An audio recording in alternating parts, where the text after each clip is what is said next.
Pessoal, boa noite a todos. Vamos lá começar mais uma aula do Intensivão, mais uma aula de matemática. Na semana passada, nós conversamos sobre semelhança e congruência de triângulos, né? Foi dada uma lista, espero que vocês estejam fazendo essa lista. E na semana que vem, eu quero fazer uma retomada de tudo que nós conversamos. Vocês perceberam que a gente está falando muito de geometria, né? Faltam só alguns tópicos para encerrar essa parte e começar a matemática financeira. Mas, assim, eu gostaria que vocês selecionassem depois e passassem para as coordenadoras de vocês os exercícios que vocês tiveram mais dúvidas, tá? De todas as listas de geometria que eu dei até agora, incluindo a que eu vou dar hoje.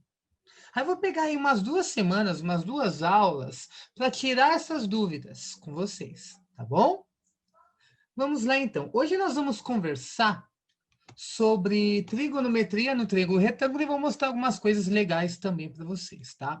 Esse comecinho aí vocês já sabem muito bem, como vocês aprenderam no nono ano, em física vocês veem isso daí, né? Quando o professor fala de vetores, enfim, que são as famosas razões trigonométricas, né? Dentro de um triângulo retângulo. O triângulo retângulo, ele possui este nome, pois ele tem um ângulo reto, né? Que é um ângulo de 90 graus. Já conversamos sobre isso quando eu falei de teorema de Pitágoras, mas nós sabemos que o lado oposto ao ângulo reto, né, o lado oposto ao ângulo de 90 graus, nós chamamos de hipotenusa.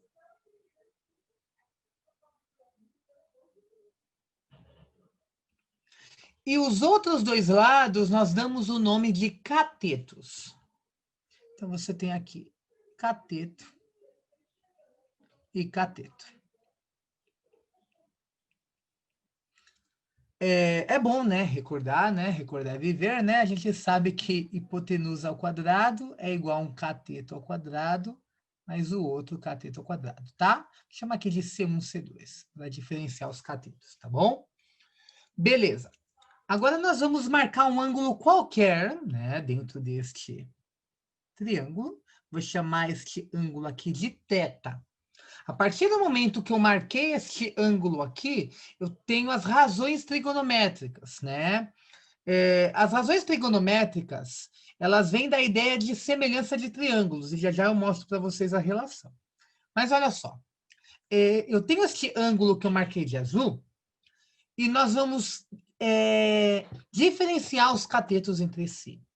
Este cateto, que é vizinho ao ângulo, nós vamos chamar de cateto adjacente.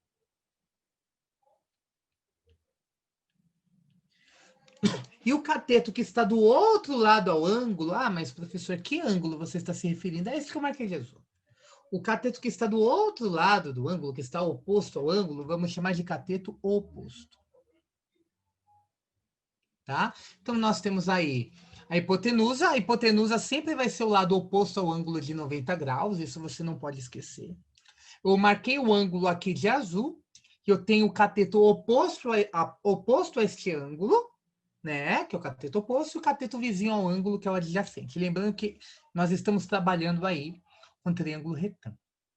É interessante você notar que nem sempre esse cateto vai ser oposto, nem sempre ele vai ser adjacente. Como assim, professor? Imagine que eu não selecione aquele ângulo, selecione outro, por exemplo. Ó, que muita gente assim fica às vezes bitolado, sabe? Aquele é o oposto, aquele é o adjacente. Depende. Imagine, opa, apaguei demais aqui. Imagine que eu marco um outro ângulo, vou chamar este ângulo de alfa. Opa, mudou tudo. Porque se eu estou trabalhando com este ângulo aqui, vai mudar aqui. Porque este aqui agora vai ser o oposto. E este aqui vai ser o adjacente. Você vê que muda? Lembra? O adjacente é sempre o que está vizinho ao ângulo que eu estou trabalhando. E o oposto sempre vai estar o lado contrário ao ângulo que eu estou trabalhando. Isso é muito importante, né? Tem uma outra relação interessante que eu gostaria de deixar aqui para vocês. Aqui é o θ, aqui é o alfa, né? Que a gente sabe o seguinte, que os... eu já ia falar de seno, sendo que eu não defini, me perdoe. Deixa eu falar de seno e cosseno, eu mostro essa relação para vocês. Mas vocês entenderam isso, né? Deixa eu marcar só o ângulo alfa aqui para não confundir você. Agora eu falo de seno e cosseno, depois eu falo da relação que eu ia falar agora. Acho que eu estou pensando muito rápido. Vamos lá, então. Vamos falar um pouquinho de seno, cosseno e tangente. Tá? Eu vou colocar seno de alfa, onde esse alfa é um ângulo qualquer, cosseno de alfa e tangente de alfa. Né? O seno de alfa vai ser o cateto oposto dividido pela hipotenusa. Tá? O cosseno de alfa vai ser o cateto adjacente dividido pela hipotenusa. Tá? E a tangente é o cateto oposto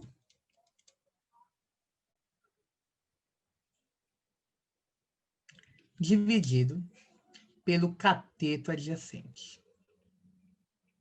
Eu vou mostrar para vocês aí um truquezinho de cursinho, né? A gente fala assim, que é a famosa frase só catua.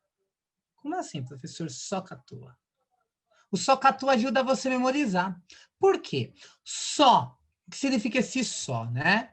Deixa eu pegar a canetinha colorida. Ó, seno é oposto sobre hipotenusa. Ó, oposto sobre hipotenusa. Cosseno é adjacente sobre hipotenusa. E tangente é oposto sobre adjacente. Já vi professores usarem o famoso corri, cair, como é? Corri, cair na coca, né?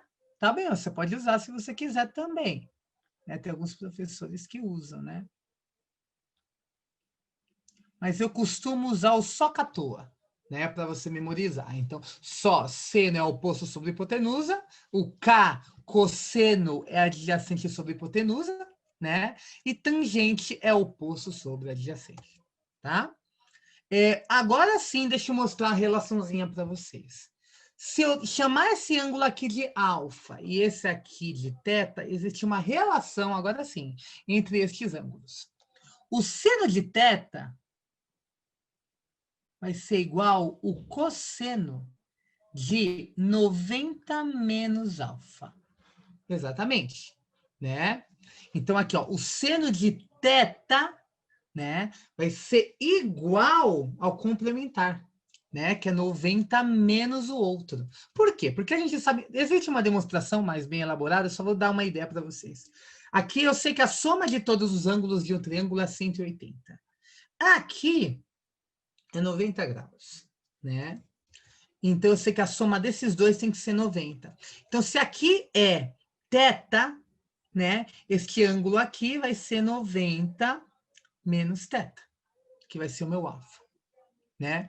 Se este cara aqui é o alfa, este aqui vai ser 90 menos ele, é o quanto falta, né?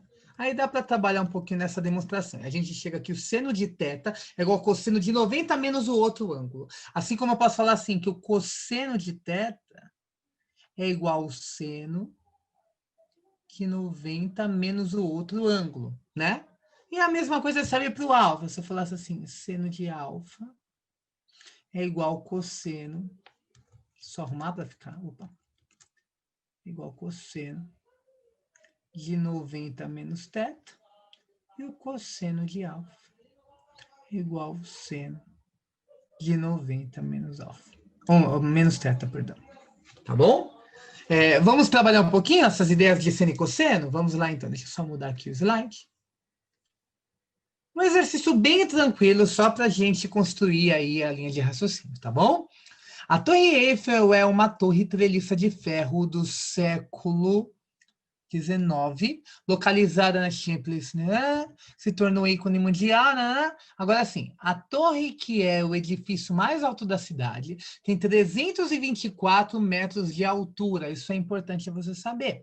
E o monumento pago mais visitado no mundo, com milhões de pessoas frequentando anualmente. Então ele fala que a altura da torre é de 324 metros, isso é importante você saber.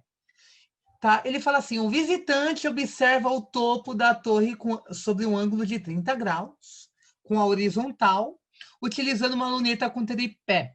Sabe-se que a altura do equipamento no monumento com visualização, conforme a figura seguinte, é 1,70, né?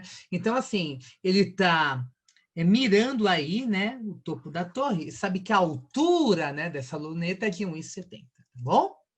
Assinale a alternativa correta, que indica a distância em metros, que a luneta está do centro da base da torre. Então, ele quer saber essa distância aqui, ó, que a luneta está em relação à torre. Tá bom? Se você parar para pensar, dá para a gente fechar um triângulo retângulo aqui, ó. Vou tentar usar uma cor em destaque aqui, para a gente fechar um triângulo bem bonito, ó. Ó, aqui, ó. Percebeu? Acho que já dá para visualizar, né? Só que assim, 324 é a altura da torre. Você vê que esse triângulo ele vai até aqui, ó. Percebeu? Então, eu preciso saber essa distância aqui, ó, para eu poder arrumar meu triângulo. Eu preciso conhecer essa distância aqui. Tá, professor, mas quem é essa distância? Deixa eu até desenhar o triângulo aqui. Conforme eu vou rabiscando aqui no desenho, eu vou arrumando ali. Então, peraí, só um minutinho. Ó, vou desenhar o triângulo aqui. Perfeito. Ó. Tá? Então, eu quero essa distância aqui, que eu vou chamar de x, tá bom? E assim, tudo é 324. Só que essa altura da luneta aqui é 1,70. Então, eu vou, ó, de tudo eu vou tirar essa parte que eu estou pintando de verde, que, ó, corresponde à altura da luneta. Ó. Então, para eu achar este cateto aqui do meu triângulo, eu faço 324 menos a altura da luneta. Então, este pedacinho aqui, ó, altura da luneta. Tá? Então, vamos fazer assim, para não ficar confuso. Ó. Este pedaço aqui, ó, que eu vou marcar aqui, ó, é 324 menos 1,70. Então, vou fazer aqui, ó. Vou fazer aqui, ó. 324,0, porque eu vou trabalhar com decimais, né? Menos 1,70. Que é a mesma coisa que 1,7. Dica, macetinho de vestibular. Ah, professor, eu vou pegar emprestado. Beleza. Tudo bem, não te condeno. Você pega emprestado aqui, aqui fica 3, aqui fica 10, enfim. Mas lembra que eu já ensinei um truque para vocês? Porque se eu tenho uma subtração e tiro uma unidade, né, de uma unidade, um décimo, enfim, de cada número, o resultado não muda. Como assim? Olha só que coisa linda. Ó, eu vou tirar 0,1 de cada um desses números. Faz isso de cabeça. Vou tirar 0,1. Beleza? Ó, é um jeito mais rápido de fazer essa conta. Se eu tirar 0,1, fica 323,9. Você concorda comigo? E aqui embaixo, se eu tirar 0,1, fica 1,6. Aí, ó, vai dar o mesmo resultado e você não vai precisar pegar emprestado. Então, vai ficar assim, ó. 9... Assim, eu não condeno pegar emprestado, porque às vezes você perde tempo, né? Aqui, na minha opinião, é mais rápido. Se você faz 9 menos 6 dá 3, ó. 3 menos 1 dá 2. Repete a vírgula aqui. Fica, ó, 322,3. Olha só que interessante. Ó, mandar aqui é o princípio da igualdade. Ó, nesse caso, eu não sei se a gente pode afirmar. É uma propriedade mesmo da subtração, né? Porque o princípio da igualdade me diz que se eu tenho uma igualdade e fizer a mesma alteração nos dois lados, a igualdade continua verdadeira. Neste caso, é uma propriedade mesmo da subtração, porque você fala assim, ó, 5 menos 3, todo mundo sabe que é 2. Mas se eu fizesse assim, ó, tira uma unidade de cada um, 4 menos 2, ó, também dá 2. Percebeu? Tá? E se eu fizesse assim, tira mais uma unidade de cada um, 3 menos 1, também dá 2. Tá? Aqui não seria o princípio da igualdade, depois eu posso me aprofundar mais nisso. Mas é uma propriedade, eu sempre compreendi isso como uma propriedade da subtração. Tá bom? Perfeito, então. Então, essa altura aqui é 322,3. Se você pegasse emprestado, você ia chegar na mesma resposta, tá bom? Agora, olha só. Aqui eu tenho meu ângulo de 30 graus, né? E eu quero descobrir o x. Aí, vamos parar para pensar. Eu tenho estes dois valores. Eu sei que aqui é o ângulo de 90, então aqui é a hipotenusa. Só que eu não tenho o valor da hipotenusa, eu não quero nem descobrir a hipotenusa. Eu tenho os dois catetos. Um eu tenho o valor, o outro eu quero descobrir. Aí vamos recordar. Qual é a razão trigonométrica que eu trabalho com os dois catetos? É o Sol, K ou Toa? O Toa, né, gente? Porque o Toa é o oposto adjacente, tá bom? Aí, eu vou trabalhar com a tangente, então, do ângulo, né? Tangente de 30 graus, que vai ser igual cateto oposto ao ângulo, que é 322,3, sobre a hipotenusa, ou sobre a adjacente, perdão, que é x, né? E vamos recordar uma coisinha que vocês já viram lá no nono ano, que é a tabelinha, né? A famosa tabelinha trigonométrica, né? Do seno, cosseno e tangente aqui. Eu não vou cantar, porque eu sou desafinado e ia espantar todo mundo aqui, né? Existem várias formas de você memorizar. Existe uma musiquinha de Natal, existe até um funk trigonométrico, se você pesquisar na internet aí, né, você encontra, tem várias maneiras aí na internet para você memorizar. Mas a tabelinha trigonométrica é estranho, funk trigonométrico? É, mas é para aprender matemática, às vezes vale a pena. Ó, então é meio raiz de 2 sobre 2, raiz de 3 sobre 2, aqui ao contrário. Geralmente o pessoal vê a musiquinha de Natal. Aí tem a parte da tangente, né? A tangente, essa parte eu vou recitar. A tangente é diferente, vejo agora só vocês. Raiz de 3 sobre 3. 1 raiz de 3. Tá? Então, olha só, como eu estou trabalhando com a tangente de 30, ó, essa tabelinha você já conhece com certeza, né? Desde o nono ano. Então, aqui é raiz de 3 sobre 3, que é igual a 322,3 sobre x. Né? Aí você tem aí uma igualdade entre duas razões, né?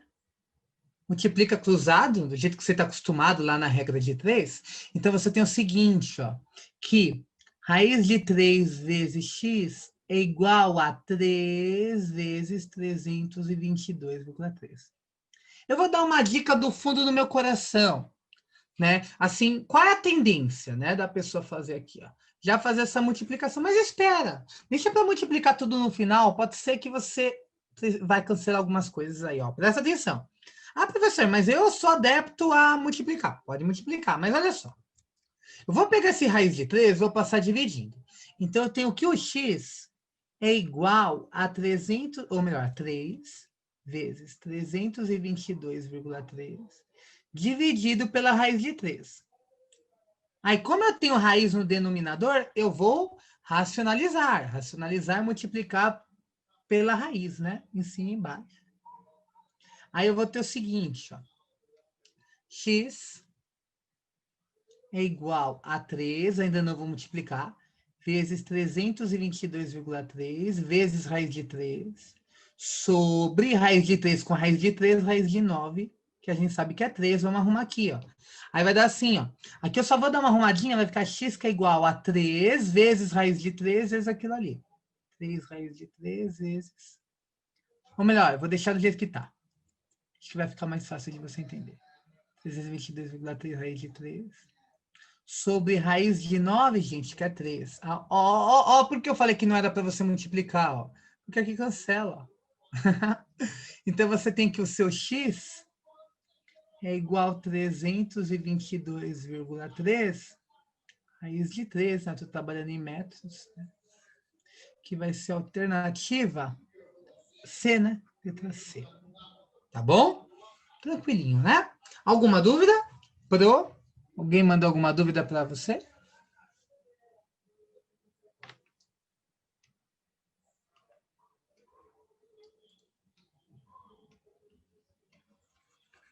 Alguma dúvida? Não, Pro, não há nenhuma dúvida por hora. Ah, beleza, então. Obrigado. Então, vamos para o próximo, então? Acho que aqui foi tranquilo, porque é uma revisão, né? Como eu disse, né? Esse conteúdo, a parte de seno, cosseno e tangente, você vê no nono. No primeiro ano, você revisa em matemática. Você usa em física, né? Quando você estuda vetores, enfim. Né? Acredito aí que está bem gravado na mente de vocês. Agora, eu vou trabalhar com vocês uma coisa que eu gosto. Eu gosto disso daqui. Um método alternativo para se encontrar a área de um triângulo. Como assim, professor? Método alternativo? A gente já sabe aquele método geral, né? Que é o base vezes altura dividido por 2, né? Eu mostrei para vocês anteriormente como se calcula a área de um triângulo equilátero. E tem esse método aqui. Depois eu vou comentar com vocês o método de Heran também, que é muito bacana. Mas esse método aqui é o seguinte. Você tem o triângulo, tá? Você conhece... na verdade, eu marquei os 3 lados, mas você nem precisa conhecer esse lado C. Você conhece um ângulo e os 2 lados adjacentes a este ângulo. Então, você tem o triângulo, você conhece um ângulo e os 2 lados adjacentes a este ângulo. Olha só como você calcula essa área desse triângulo. Eu vou deduzir. A gente sabe que a área de um triângulo é o quê? É base vezes altura. Eu vou arrumar essa fórmula para essa situação, né? Dividido por 2. Então, vamos encontrar a altura? Olha só que interessante, ó. A altura, a gente sabe que ele sai do vértice e vai até o lado oposto, formando um ângulo reto. Né? Essa propriedade aí da altura de um triângulo, né? Ou de qualquer polígono aí. Então, eu sei que aqui, ó, fechou, beleza. Não sei se você consegue enxergar este triângulo aqui que eu tô pintando de azul. Porque, assim, eu tracei a altura, eu dividi meu triângulo em 2. Eu acho que isso ficou claro para vocês, né? Mas só para ficar mais claro ainda, eu vou desenhar este pedaço aqui separado. Essa aqui, ó. Ó. Este pedaço aqui, ó. Né? Que eu tinha pintado de azul aqui, ó. Né? Aí eu sei o seguinte, que aqui é A. Não é isso? E eu sei que aqui é θ. Vamos descobrir essa altura? Vou chamar de H. Opa, eu tenho a altura e tenho o quem? Aqui é um ângulo de 90, eu tenho a hipotenusa. Porque a hipotenusa é o lado oposto ao ângulo de 90. E qual é a relação que eu trabalho com... Peraí, vamos dar nos meus bois, né? Tem hipotenusa, vamos colocar aqui hipotenusa. E este cara aqui é oposto ao ângulo que eu estou trabalhando. Então, é o cateto oposto. Beleza? Qual a relação que eu trabalho com o cateto oposto e hipotenusa? Só catua. Oposto e hipotenusa é o só, é seno. Né? Então, eu sei que o seno deste ângulo θ aqui é o cateto oposto que eu vou chamar de H sobre a hipotenusa que eu vou chamar de A. Beleza? Aí eu vou isolar aqui, vou passar o A multiplicando. A seno θ é igual a H. Agora, olha só. A área do triângulo é base, que é B, vezes a altura, que é H, sobre 2. Beleza? Essa é a área. Só que aí eu vou trocar o H por A seno θ. Aí eu chego numa fórmula especial para essa situação. Então, A é igual B, vezes, no lugar do H, eu vou pôr A seno θ, dividido por 2. Perfeito. Encontramos aí uma fórmula, né, que ela serve quando você tem um ângulo e você tem os lados adjacentes, né, os lados vizinhos a este ângulo. Aí você consegue encontrar a área do triângulo. Né? Então, imagina assim, imagina que, eu sei que este ângulo aqui é de 30, eu sei que aqui mede 5, aqui mede 3. Joga na fórmula. Né? Professor, mas isso cai em vestibular? Não cai com muita frequência. Mas sabe por que eu revisei isso com vocês? Olha isso. FUVEST do ano passado, gente. Caiu. Caiu na FUVEST do ano passado.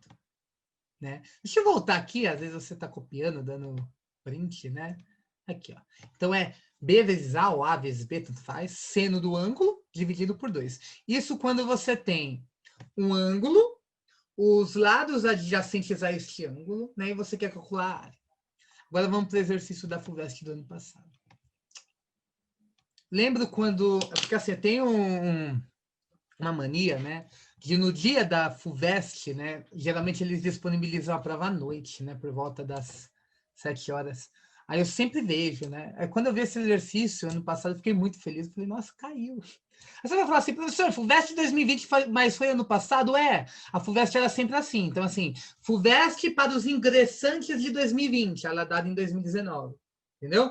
Ah, FUVEST para os ingressantes de 2021, então ela é dada em 2020. Essa nomenclatura que eles utilizam, tá? Legal para vocês saberem. Tá, mas vamos lá então. Um objeto é formado por 4 hastes rígidas conectadas em seus extremos por articulações, cujos centros são os vértices de um paralelogramo. As hastes movimentam-se de tal forma que o paralelogramo permanece sempre no mesmo plano. A cada figuração desse objeto associa-se θ, que é a medida do menor ângulo interno do paralelogramo. A área da região delimitada pelo paralelogramo, quando θ é igual a 90 graus, é A. Aí ele fala assim, quando a área da região delimitada é A sobre 2, o valor de θ é quanto? O que ele está querendo dizer? Eu tenho aí 4 palitinhos, né? 4 hastes aí. Ele fala que quando esses palitinhos formam aí 90 graus, né? Formam um retângulo, a área ele chamou de A. Então, a área aqui é A. Aí, o que ele fez? Ele pegou e mudou a inclinação dessas hastes verticais. Então, este ângulo era o meu θ, que era 90 graus aqui no começo. Ó, este era o meu θ. Só que como eu inclinei os palitinhos, ó, o ângulo diminuiu. Só que o ângulo diminuiu e a área também diminuiu. Né? Vocês já estudaram no fundamental, né, que a área e perímetro aí que podem mudar, né, dependendo aí do ângulo, enfim, né, de como você mexe aí na sua figura. Então ele fala assim, se a área deste paralelogramo é A sobre 2, ó, lembrando, ó, quando era 90 graus os ângulos, a área era A. Então, quando é um retângulo, a área era A. É. Aí eu mexi, né? Eu mexi nos palitinhos, nas hastes, e cheguei numa área A sobre 2. Beleza. Se a área é A sobre 2, quanto é este ângulo θ? Você fala, professor, mas não tem triângulo aí? Calma, calma que vamos chegar lá.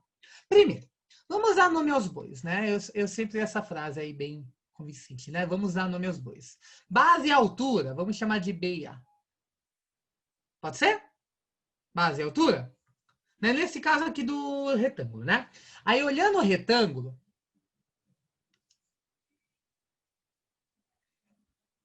eu sei que aqui eu chamo de B, aqui eu chamo de A.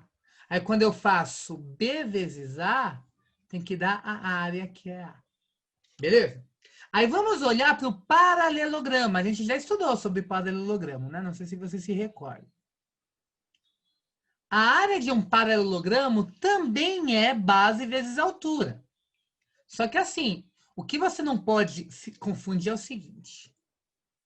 No caso do retângulo, a altura coincidiu com um de seus lados.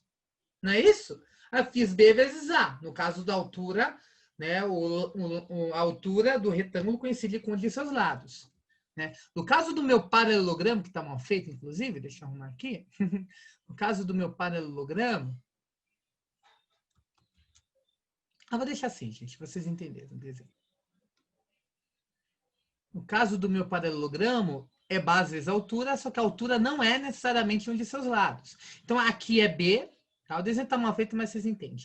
E a altura, ó, é esse segmento, né, a mesma ideia do triângulo que liga o vértice ao lado oposto, formando 90 graus. Então, aqui eu vou chamar de H. Então, assim, eu sei que a área é base vezes altura. Só que olha só que interessante, aqui é o θ, né? Opa, aqui é o θ, né? Aqui é o θ. Aqui é o θ. E eu sei que aqui é o A. Aqui é o A. Aqui é o A, não é? Porque aqui, ó, as hastes, os palitinhos são os mesmos. Então, se aqui mede A, ó, aqui também mede A. É o mesmo palitinho. Se aqui mede B, aqui também mede B. O que mudou foi a inclinação. Né? E assim, quando era no retângulo, a altura coincidia com um de seus lados. Agora que é um paralelogramo, não. A altura é isso daqui, não é necessariamente o A. Só que não sei se você percebeu, ó. Eu tenho uma situação aqui, ó. Tem o ângulo, o A e a altura. Isso aqui não te lembra a dedução que eu acabei de fazer? Ó, ó, ó. A, o ângulo e a altura. E a altura era A seno θ. Porque eu fiz que seno é cateto oposto. Deixa eu só voltar aqui, ó. Sobre hipotenusa, né? Deixa eu só apagar aqui. Ó, eu fiz aqui, ó. Que é cateto oposto, que é H sobre hipotenusa, que é A, ó. H sobre A. É a mesma coisa aqui, gente, ó. Ó, vou deduzir de novo com vocês aqui, ó. Eu quero achar este H. Aqui é um triângulo retângulo, né? Vamos desenhar ele separado aqui, ó. Ó. Tô desenhando só esse pedacinho aqui, ó. Ó. Esse pedacinho aqui, ó. Né? Aqui, ó. Aqui é A, aqui é H, aqui é θ. Ó, tem o cateto oposto e a hipotenusa, né? Então, eu sei que o seno de θ é H sobre A. Então, A seno θ é igual a H. Então, aqui pronto. Então, eu sei quem é a área do paralelogramo. A área do meu paralelogramo vai ser o quê? Base vezes altura. Base vezes altura. Só que vai ser base vezes altura, que é o H, A seno θ. E eu sei que a área do meu paralelogramo, ó, para que a área da região do paralelogramo seja A sobre 2, qual é o seu θ? Então, eu sei que essa área, então isso daqui é igual a área, né, gente? E eu sei que a área do meu paralelogramo, ele chamou de A sobre 2. Só que agora, olha só que interessante. Tá vendo esse B vezes A aqui? B vezes A não é a área do retângulo, que dá quanto? Dá A. Você substitui. Aí vai ficar assim, ó. A, porque o B vezes A equivale à área do retângulo, né? A vezes seno θ é igual a A sobre 2. Aí, quando esse A passar dividindo, vai dividir esse aqui. Então, eu já posso cancelar, né? Então, eu já posso cortar. Eu vou fazer o passo a passo, acho melhor, né? Vou fazer o passo a passo, então. Então, eu falo que o seno θ é igual a A sobre 2 sobre A. Passou dividindo, né? Aí, divisão de frações mantém a primeira vezes o inverso da segunda. Então, isso fica A sobre 2. O inverso de A sobre 1 é 1 sobre 2. Vai cancelar, ó, né? Aí eu tenho que o seno do ângulo é meio. Seno de θ é meio. Aí eu te pergunto, né? Qual é o ângulo que o seno é meio? Né? É 30, né, gente? Ó, vamos recordar a tabelinha trigonométrica aqui, ó. Ó, cadê? Opa, ficou lá atrás. Tá em algum lugar aqui, ó. Aqui, ó, o seno de 30 graus é meio, né? Então, a resposta do nosso exercício é quanto, gente? 30, né, gente? Θ é igual a 30 graus. Que vai coincidir com a alternativa C de casa. Tá? Alguma dúvida? Podem falar. Não, Pro, não tem nenhuma dúvida por enquanto, tá? Beleza. E você tá, se entendeu tudo 100%, me mande ok no meu chat. Quero sentir isso de vocês. Dê um feedback. Manda só um ok. Se entendeu tudo, ficou bem claro. Esses exercícios eu repito ali na lista, então tente reproduzir. Depois eu vou mandar aí para vocês as anotações. Os vídeos vão estar disponíveis, né, lá no canal. Tá bom? Beleza. Agora eu vou mostrar para vocês duas coisas maravilhosas. Porque assim, a gente está acostumado a trabalhar seno, cosseno e tangente dentro do triângulo retângulo, né? Mas aí vem a pergunta, será que eu posso trabalhar com seno, cosseno e tangente sem seno, triângulo, retângulo? Claro que você pode. Pode tudo. Claro que você pode. Eu vou mostrar para vocês a lei dos senos e em seguida a lei dos cossenos. Tá? A demonstração da lei dos senos e cossenos é bem bonita, porém o tempo não nos permite. Tá? Mas se você for uma pessoa curiosa, dá uma pesquisada, ou se quiser depois que eu explique, eu gravo um videozinho e mando para vocês, tá? Mas é bem legalzinho. Mas olha só, a lei dos senos é interessante você usar com as seguintes condições. Você tem que conhecer 3 lados, ou 3 ou 2, vou colocar 2. Né? Você precisa conhecer no mínimo 2 lados e 2 ângulos. Ah, mas se eu conheço os 3 lados e 3 ângulos, melhor ainda. Sabe por quê? A lei dos senos diz que, dado um triângulo qualquer, eu coloquei umas letrinhas gregas aqui, né? Eu chamei esse ângulo de alfa, beta e gama. Vocês estão acostumados a usar essas letrinhas em química, né? Então, alfa, beta e gama. Então, aí eu tenho aí, beleza. Os lados, a medida dos lados é A, B e C. A lei dos senos vai me dizer o seguinte, olha que coisa linda. Que se eu pegar o A e dividir pelo seno do ângulo oposto a ele, que é o alfa, isso é a mesma coisa que eu pegar o B e dividir pelo seno do ângulo oposto a ele, que eu chamei de beta, que é igualzinho se eu pegar o C, como uma matemática maravilhosa, se eu pegar o C e dividir pelo seno do ângulo oposto a ele, que eu chamei de gama. Essa é a lei dos senos. Então, assim, se eu tiver apenas 2 lados e 2 ângulos, eu já consigo fazer uma espécie de regra de 3 aí, né? Mas, assim, a ideia é essa. Você pega um lado, divide pelo seno do ângulo oposto. Isso é igual se você pegar o outro lado e dividir pelo seno do ângulo oposto a ele. Que vai ser igual se você pegar o terceiro lado e dividir pelo ângulo oposto a ele. Professor, no Enem cai esse tipo de exercício, às vezes? Resposta respondida aí, né, gente? Claro que cai. Né? Olha só. Para calcular esse exercício é um exercício que, na minha opinião, é fácil. Ó, presta atenção. Para calcular a distância entre 2 árvores, representadas pelos pontos A e B, situados nas margens opostas de um rio, foi escolhido um ponto C arbitrário na margem onde se encontra o ponto A. As medidas necessárias tomadas e os resultados obtidos foram. Ele fala que AC mede 70. Então, aqui, ó, de A até C, mede 70. Aí ele vai falar o quê? Que o ângulo BAC é 62. Mas quem é esse ângulo?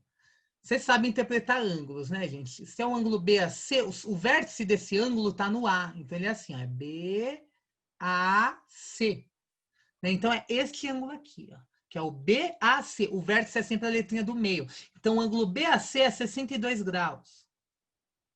E o ângulo ACB é 74. Então, é ACB. O vértice do ângulo é o C. Então, é ACB é 74.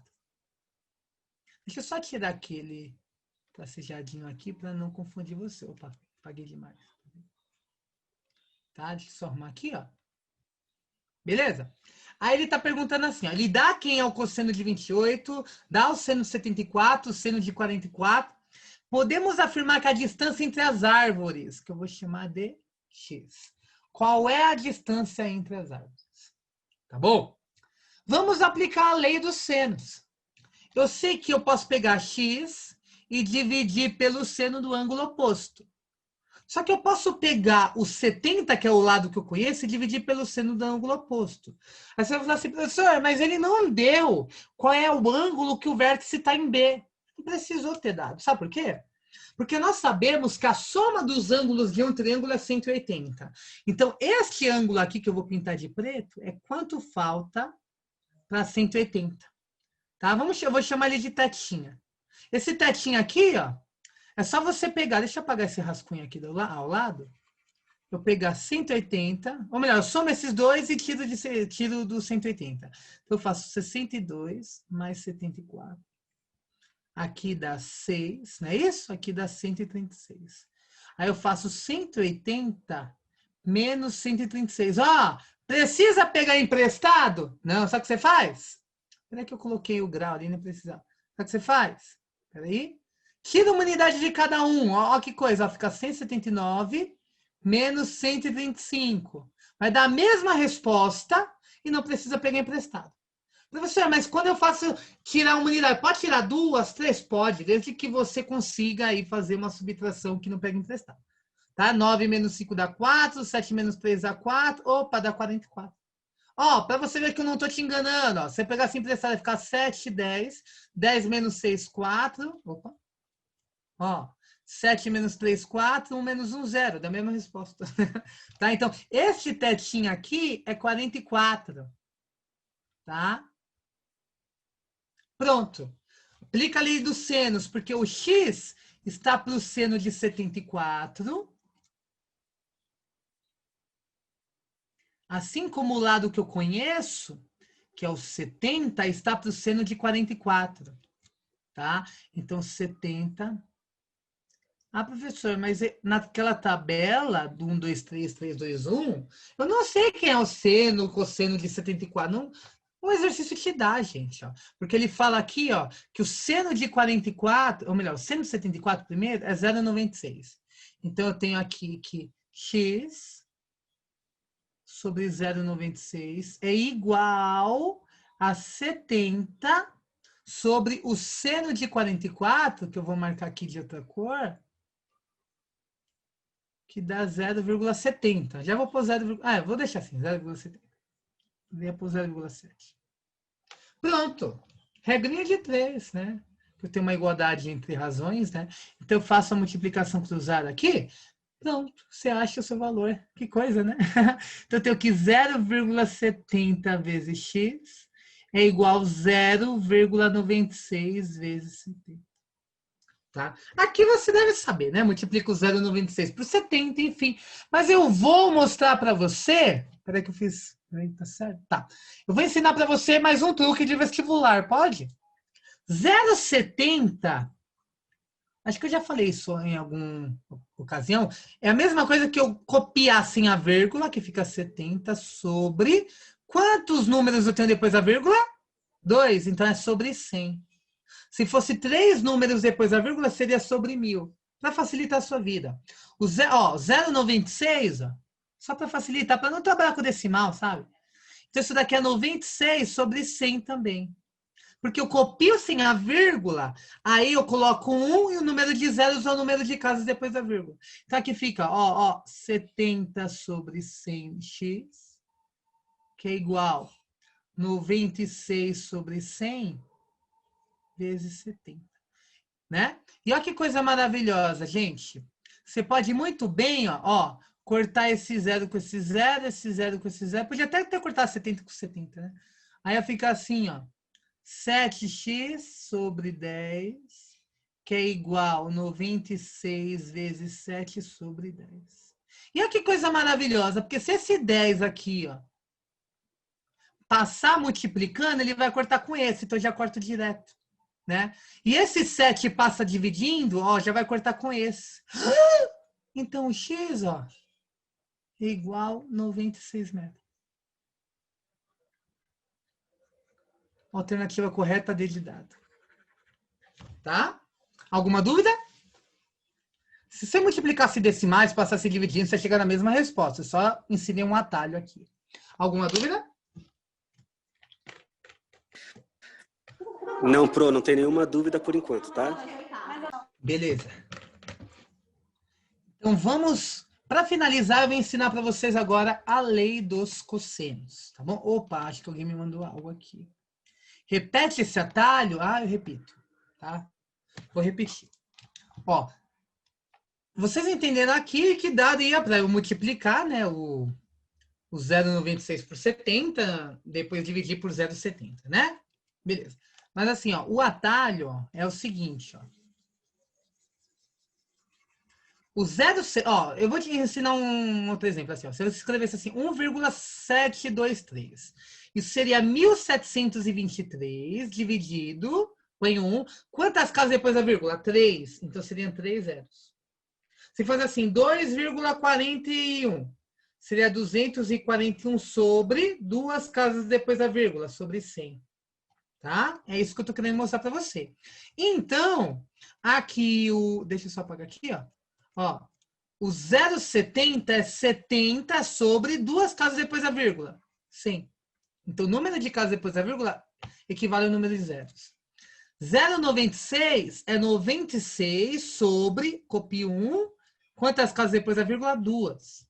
Então, aqui vai ficar assim, 70 sobre 100 vezes x, que é igual a 96 sobre 100 vezes 70. Tá? Na verdade, vamos pensar um pouco. Esse 100, quando passar multiplicando, ele vai multiplicar esse cara aqui. Não vai cancelar? Então, eu já cancelo direto. tá? Ou se não, se você quiser, ó, eu vou multiplicar em cruz. Vou passar esse 100 aqui multiplicando e esse 70 para o outro lado dividindo. Pode ser? Ó? Aí vai ficar assim, ó. Vai ficar mais fácil de entender. Ó. Fica 70x, que é igual a 96 vezes 70. Aí esse 100 aqui, ou melhor, peraí. Ó, esse 100 aqui passa multiplicando. E esse 70 aqui passa dividindo. Ó. Tá vendo? Tá? Eu já tinha cancelado direto. Aí eu corto esse com esse, né? E esse 100 com esse 100, ó. Aí vai ficar aqui o x, ó, é igual a 96. Tá bom?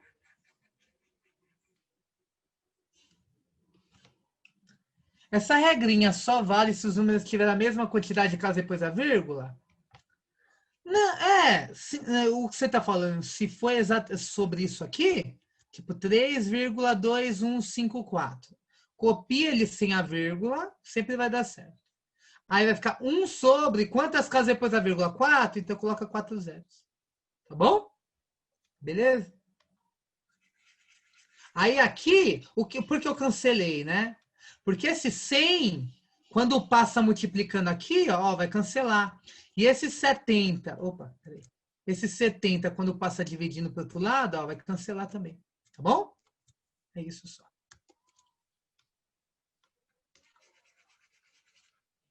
Beleza? Então vamos prosseguir então? Tem gente mandando a dúvida para mim, gente. Se puderem mandar para os professores, aí eu agradeço. Ó, mandaram aqui.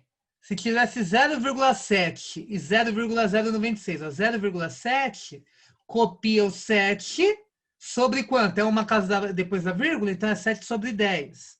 Aí depois aqui, 0,096, isso aqui copia sem a vírgula, fica 96. Sobre 3 casas depois da vírgula, tá 3 zeros, é sobre 1000. Tá? Sempre dá certo. Tá bom?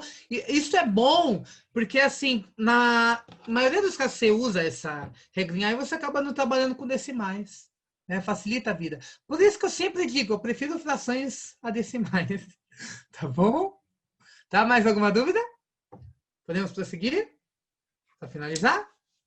Tá tudo certo? Manda aí para mim. Se tiver tudo certo, manda um ok. Só para saber aí se todo mundo absorveu aí. Tá? Falta só uma parte aí que eu vou explicar nesses 10 minutos que faltam, tá? Beleza. Agora eu vou falar para vocês, para finalizar aqui. Opa, esse aqui não vai dar tempo. Peraí. Sobre a lei dos cossenos, tá? Lei dos cossenos. Tá? A lei dos cossenos. A gente acabou de ver a lei dos senos, agora a lei dos cossenos. A lei dos cossenos vai ser usada na seguinte situação. Quando você conhece 3 lados e um ângulo. Se você conhece 3 lados e um ângulo, você consegue usar a lei dos cossenos. Como funciona a lei dos cossenos? Presta atenção. Você vai pegar o lado que está oposto ao ângulo que você conhece, combinado? O lado que está oposto ao ângulo que você conhece. Então vai ser A ao quadrado, que é igual os outros 2 ao quadrado, então fica b quadrado mais c quadrado, menos 2 vezes esses 2 lados aqui, BC, vezes cosseno θ. Essa aqui é a lei dos cossenos, tá?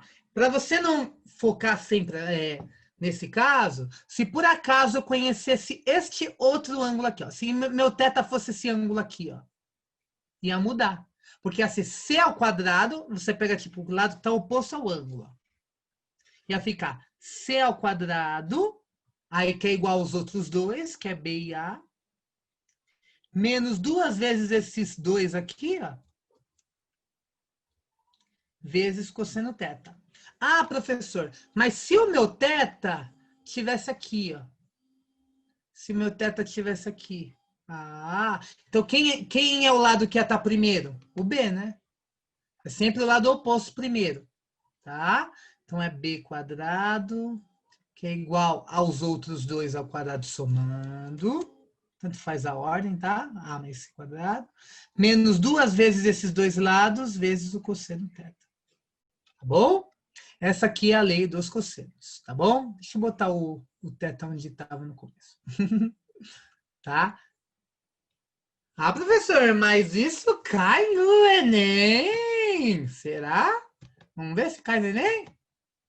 Cai. Tudo bem, caiu em 2017, mas tá recente, né? Olha só, um desenhista projetista deverá desenhar uma tampa de panela em forma circular.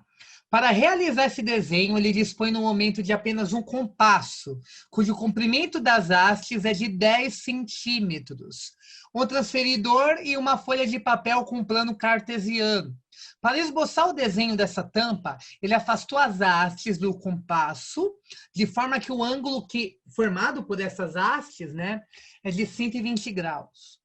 A ponta seca está representada pelo ponto C.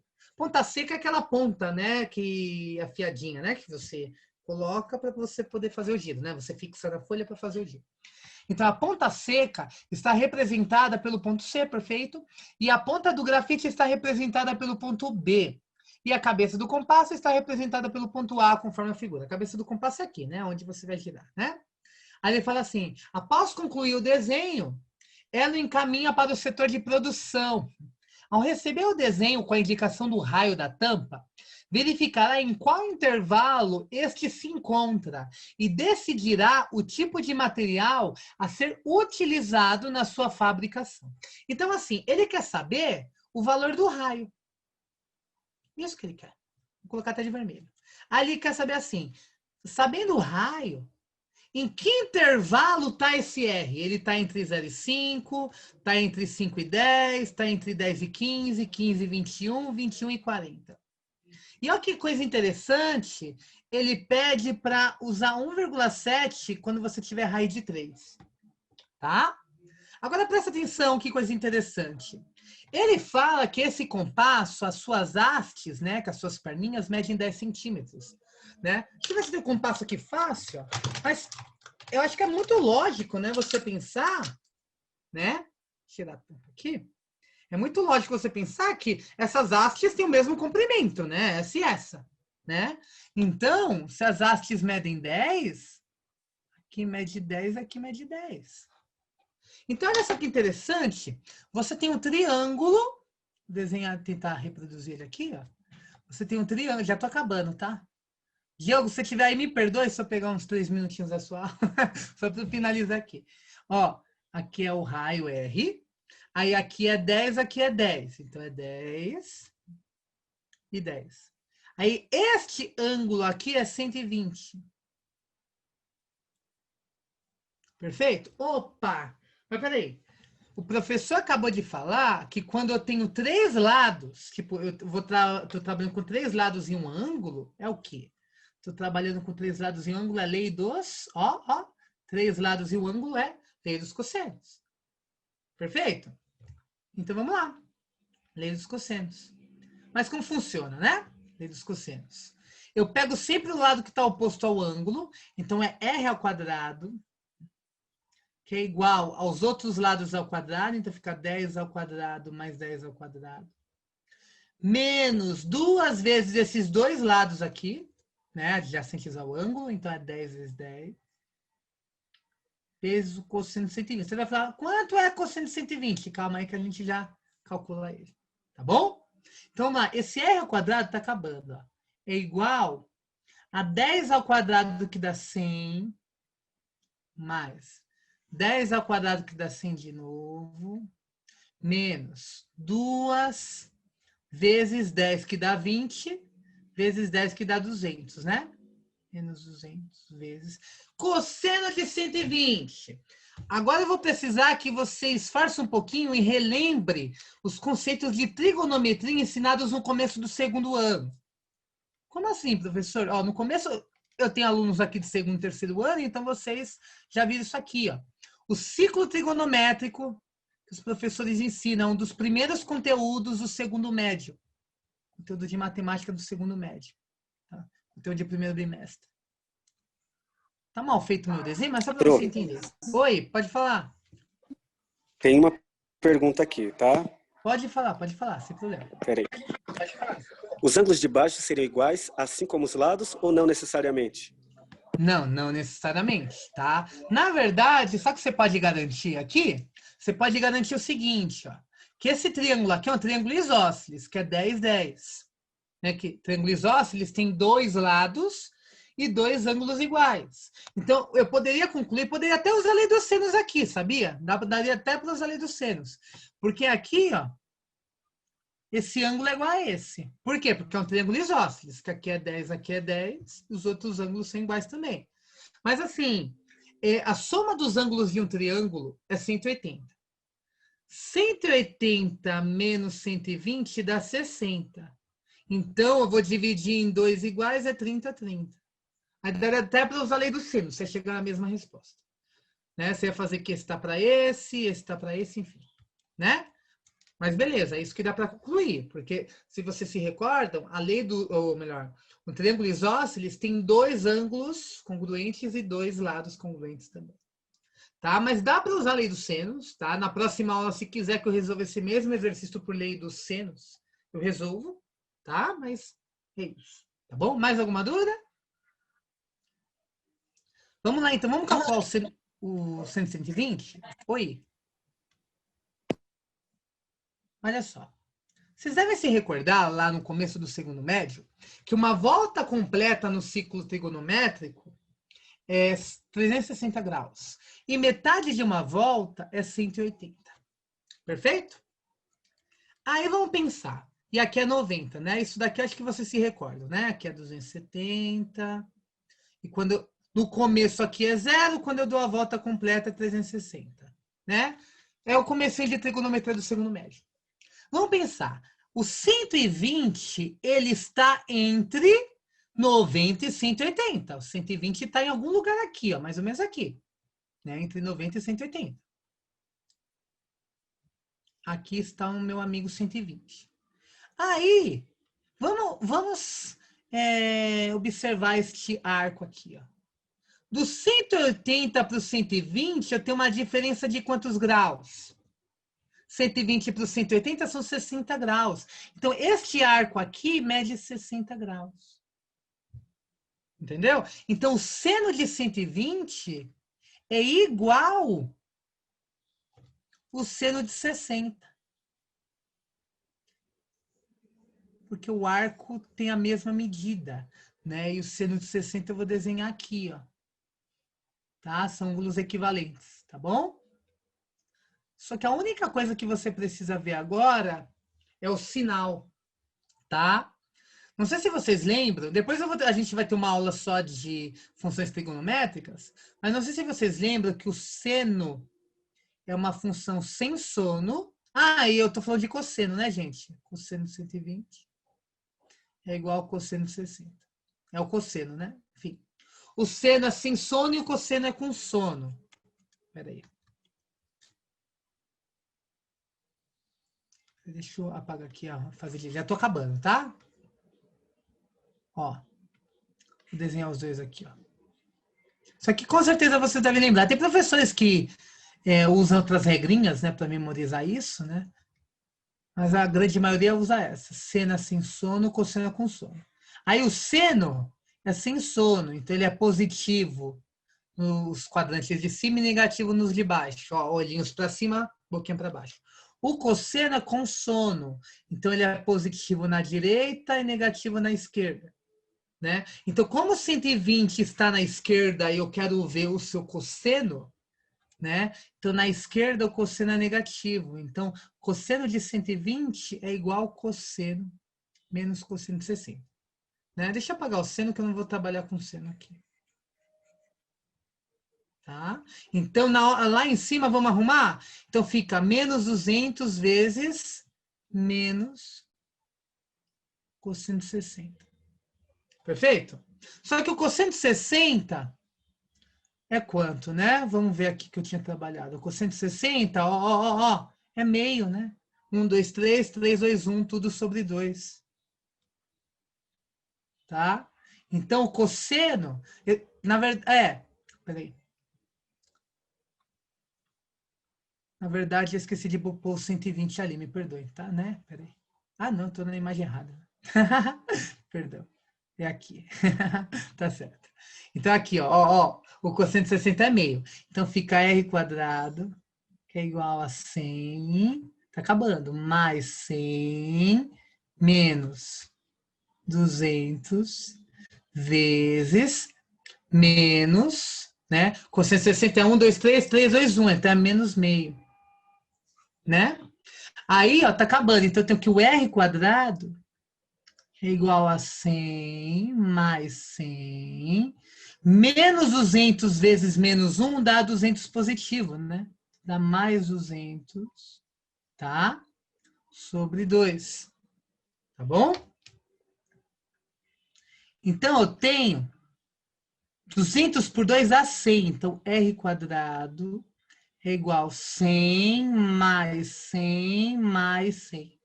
Porque 200 sobre 2 dá 100. Né? Eu vou terminar aqui em cima. Ó. R quadrado é igual a 300. R é igual a raiz quadrada de 300. Só para não confundir você, deixa eu pegar esse rascunho e deixa eu descer ele um pouquinho. Peraí, tá? Só um segundinho. Opa, pera só um minutinho, tá? Opa. Vamos fazer assim, peraí, se eu não conseguir... Acho que eu consegui. Pronto. Acho que eu consegui descer um pouquinho, tá? Então aqui, ó. Ah, depois eu arrumo, tá? Para não ficar muito apertado. Ó. R é igual a raiz de 300. Só que você concorda com o professor que 300 é 3 vezes 100? Não é isso? Vou apagar aqui, tá? Ó, depois eu arrumo. Né? Aí eu sei que o R é raiz de 3 vezes raiz de 100, porque eu posso quebrar as raízes. Raiz de 100 é 10. Então, R é igual a raiz de 3 vezes 10. Só que ele mandou usar 1,7 para a raiz de 3. Então, eu tenho que o R é igual a 1,7 vezes 10, que dá 17. Depois eu vou descer aquele rascunho para não ficar confuso, tá? Pronto, eu achei que o R é 17. Só que o 17 está em qual intervalo, né, gente? Está entre 15 e 21, então é a letra D, é o 4. Tá? Depois, quando eu ajustar as anotações, eu arrumo aqui, para não ficar muito apertado. Mas alguma dúvida, pessoal? Chegamos aí na resposta. Alguma dúvida?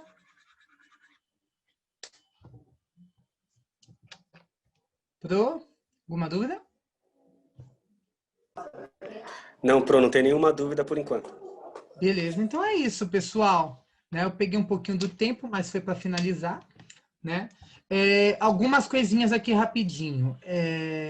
Semana que vem, até semana que vem, mandem aí para as coordenadoras de vocês os exercícios das listas que vocês têm dúvida para eu começar a tirar essas dúvidas na próxima aula, tá? E hoje eu já vou disponibilizar outra lista, tá bom? É isso aí, espero que você tenha entendido. É isso aí. Por hoje só. Obrigada, Pro. Nós estamos aqui acompanhando e agora a gente já vai para a próxima aula, isso, né?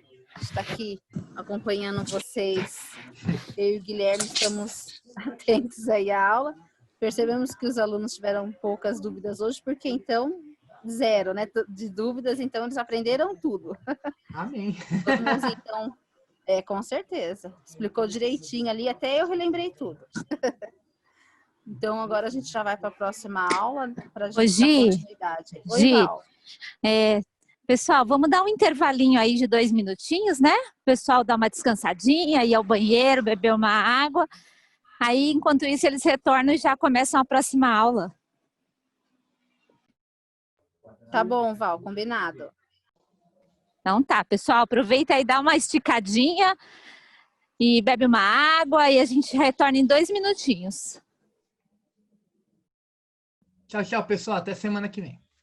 Pro, muito obrigada. Bom descanso. Obrigado. Os desejos do teu coração, os desejos do teu coração. Fui moço e agora sou velho, mas nunca vi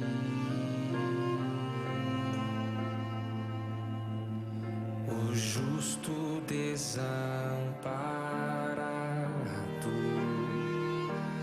nem a sua descendência mendigar o pão. Entrega o teu caminho ao Senhor.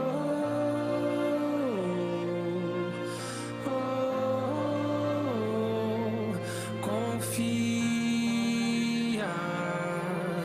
nele, tudo ele fará.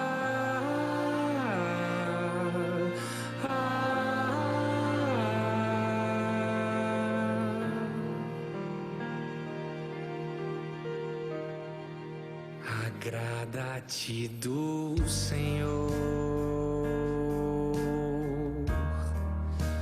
e Ele satisfará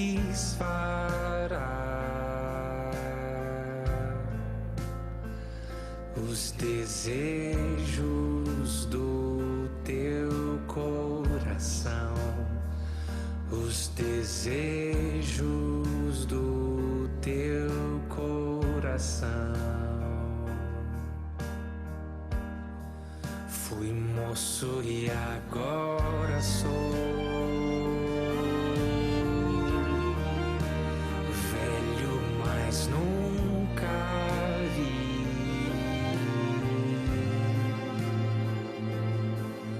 o justo desamparado, nem a sua descendência mendigar o pão. Entrega o teu caminho ao Senhor.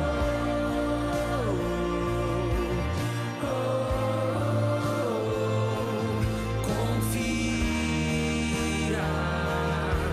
nele, tudo ele fará.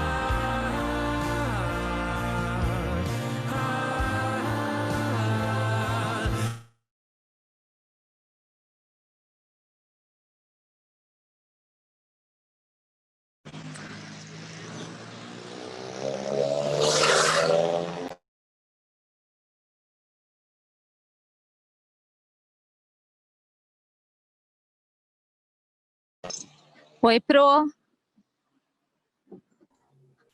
Diogo, Olá, tá ouvindo? tô ouvindo.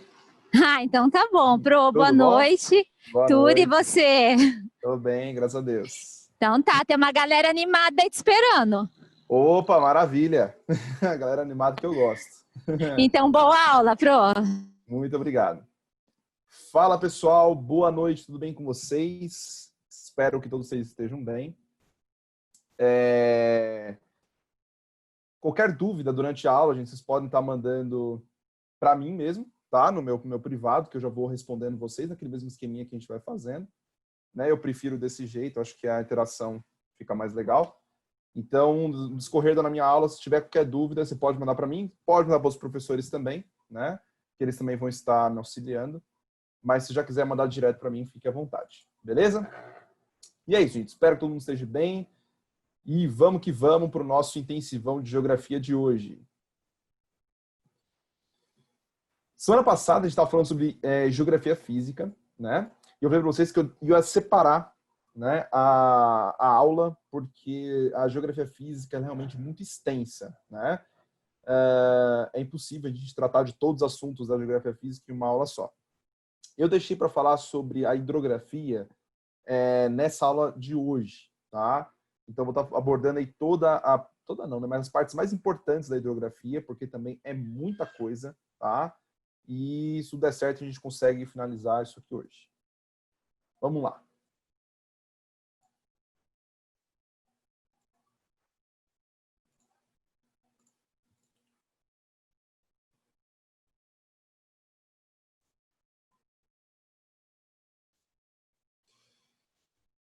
deixar o chat aqui do meu lado. Beleza. Gente, então, hidrografia, tá? A hidrografia, ela vai ser uma área da geografia física, né? Que vai estudar, por exemplo, relevo submerso, relevo litorâneo, bacias hidrográficas, redes hidrográficas, vai falar sobre os rios, né? As composições de um rio, né?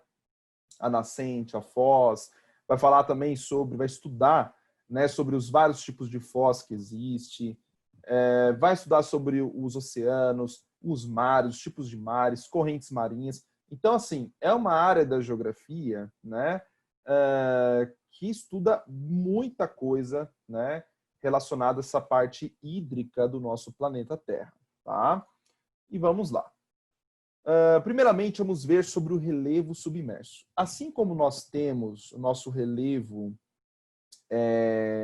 que não está submerso, então nós temos os planaltos, planícies, depressões, montanhas, escarpas, né, e uma série de outros tipos de relevos.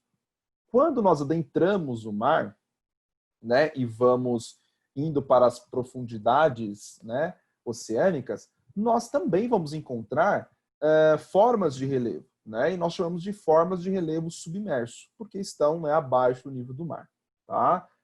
A primeira forma de relevo é a plataforma continental. Essa forma de relevo, todos vocês conhecem, se vocês já foram à praia, tá? E já estiveram nela, tá? Então, a plataforma continental, tá? Essa faixa de terra, tá? Que ela vai estar submersa e vai existir em todo o litoral do continente. Então, se você for à praia e você adentrar ali ao mar, toda aquela região que você está é a plataforma continental, tá? Então vai ser essa faixa de terra que vai estar submersa e ela discorre ali em todo o nosso litoral, tá? Geralmente, qual que vai ser, né, a extensão dessa plataforma, tá? De 70 a 90 quilômetros. Lembrando, de novo, esse conceito do geralmente, tá?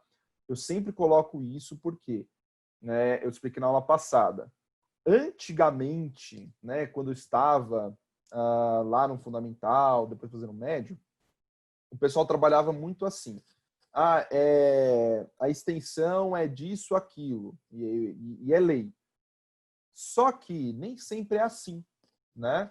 Às vezes a plataforma continental vai ser um pouco mais do que 90 quilômetros, às vezes vai ser um pouco menos, 70 quilômetros, tá? Então, assim, a gente não pode falar assim que, olha, é de 70 a 90, tá? Geralmente, a média é de 70 a 90. Pode ser um pouco para mais, pode ser um pouco para menos, tá? E a profundidade? Profundidade também ali, geralmente, né, de 200 metros de profundidade, até que vai atingir, por exemplo, as bacias oceânicas, tá? Então, a plataforma continental, relembrando, a extensão dela geralmente 70 a 90 quilômetros, e para a profundidade, geralmente, ela chega a 200 metros de profundidade, e aí, assim, nós entramos, né, nas bacias oceânicas, tá? Depois das bacias, da plataforma continental, nós temos uma outra forma de relevo, né, que é a talude, tá? Então, até coloquei aqui, né, uma outra figura, tá? Então, nós temos aqui o continente, né, onde nós estamos pisando, a terra seca, né? A plataforma continental já é aquela plataforma que nós entramos no mar e ficamos ali, né, na praia, por exemplo, quando vocês estão lá brincando no mar, que é a plataforma continental. Se você continuar avançando, avançando, avançando, você vai chegar nessa forma de relevo aqui, ó, que é uma talude, tá? Né, ele é como se fosse, né, realmente, né, um declive, né, e que bem acentuado que nós temos na plataforma continental, né, e nós temos esse declive que nós chamamos, né, de talude, tá? Então, essa talude, ela vai ficar entre a plataforma continental, tá? E a margem continental, tá? Então, ela fica nessa,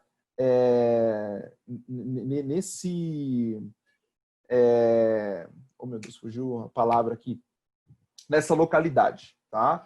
Então, ela fica ali entre a plataforma continental e a margem continental, tá? Então, sempre lembrando, a talude vai ser o período onde vai ser o lugar, né? A localização onde nós temos este declive, tá? Este declive acentuado que fica ali no final ou entre ali a plataforma continental. E nós temos também as planícies abissais. Tá? As planícies abissais, aí nós já temos uma área, né, bem mais rebaixada, uma área bem mais profunda. Tá? A sua topografia ela é muito plana, tá, gente? Então nós não temos muito acidentes, por isso que ela recebe esse nome de planícies abissais. Tá? Se você retirasse ali toda a água do oceano, né, drenasse toda a água do oceano, certo? A planície abissal se assemelharia muito com as nossas planícies, né? As taludes se assemelharia com nossos planaltos, por exemplo, né? E então, assim, a planície abissal, gente, literalmente é como se fosse uma grande e enorme planície, tá? Ela não possui muitos acidentes, né? Ou variações na sua forma, né? Realmente é como se fosse uma grande planície, tá?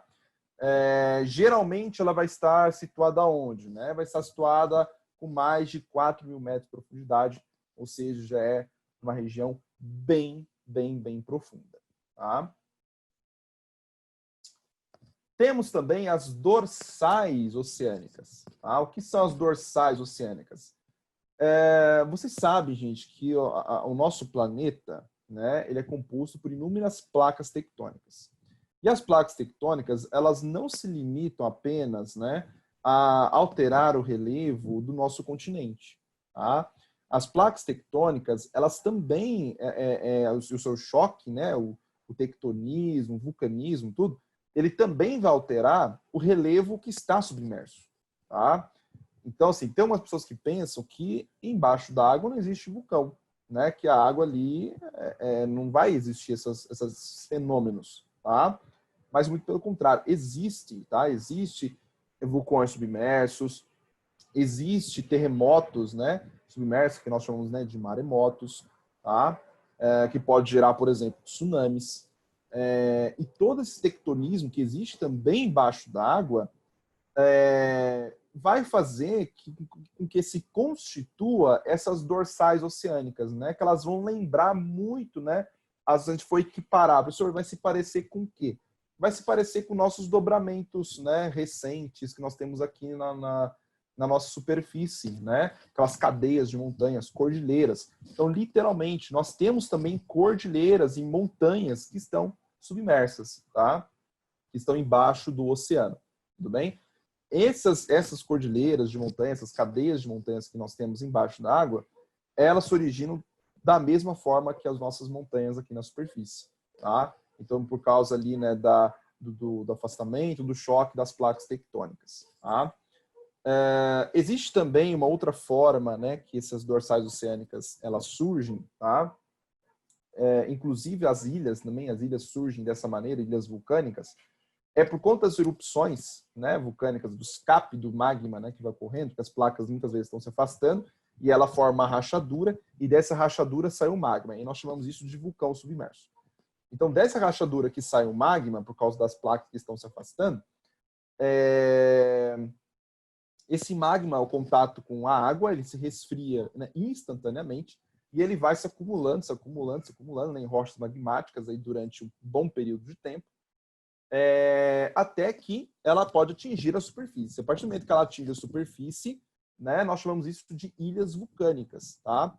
No Oceano Atlântico, gente, nós temos inúmeras dessas ilhas vulcânicas, tá? Inúmeras essas ilhas, centenas de milhares de ilhas vulcânicas, tá? Então são ilhas isoladas, tá? No meio do oceano, e elas aparecem, né, exatamente por causa disso. É um processo lento, tá, gente? Não é um processo rápido, tá? Não pense que assim, em 50 anos pode surgir uma ilha nova, tá? Não. Tá, gente? Uma ilha do zero, né? Se começar hoje lá né, esse processo, em 50 anos não vai acontecer. Isso é um processo que pode durar aí algumas centenas, aí até milhares de anos, né? Para que chegue, né, até a superfície e se torne, né, uma ilha. Então é um processo bastante lento, tá? E gradual, nada assim de um dia para a noite, tá? Bom, outra forma de relevo que também nós temos, né, que a hidrografia, essa área da geografia estuda, né, o relevo litorâneo. Tá? Nós temos também uma espécie de relevo no nosso litoral. Tá? Então, por exemplo, vamos começar com a enseada. tá? Acredito que todos vocês já ouviram falar de enseada, inclusive, assim, a enseada do Guarujá, por exemplo, né? O que é uma enseada? Enseada é igual praia, né? Se você olhar para a imagem, você fala assim, tá, enseada, então é igual praia, né? Mas não é. A enseada, ela vai apresentar um traçado de arco mais aberto, tá? Então, por exemplo, essa foto aqui, ó, tá vendo que que pega toda essa região aqui, que parece um arco, né, bem aberto, isso nós chamamos de enseada, tá? Então, vulgarmente conhecido, tá? No nosso cotidiano, a gente fala assim que é a praia, tá? No nosso dia a dia, a gente chama de praia. Mas o nome técnico e certo, tá? Se for uma zona litorânea com arco, né, mais aberto, nós chamamos isso de enseada, tá? A baía, tá, gente? O que é a baía? A baía, ela vai ter sempre uma curvatura, parece uma ferradura, tá? Tá vendo essa aqui, ó? Parece uma ferradura, tá? Então, assim, ela vai ter sempre uma ferradura mais fechada, tá? E as baías, por exemplo, elas vão favorecer muito a construção de portos, tá? Então, por exemplo, essa imagem que eu peguei da Baía de Guanabara, que fica lá no Rio de Janeiro. A Baía de Guanabara, ela tem, né, portos ali, onde passa muitas embarcações de pequeno porte, médio porte, grande porte, tá? E acabam também poluindo a Baía de Guanabara, né? Mas assim, a Baía ela vai ter esse aspecto, um aspecto de ferradura, um aspecto de curvatura mais fechada, aonde você vai ter criação de portos ali, né? Vai ser a construção de muitos portos, tá? Vamos lá. E o Golfo, tá? O que é o Golfo? O Golfo ele vai ser semelhante à Baía, porém com dimensões maiores e mais voltado para o mar.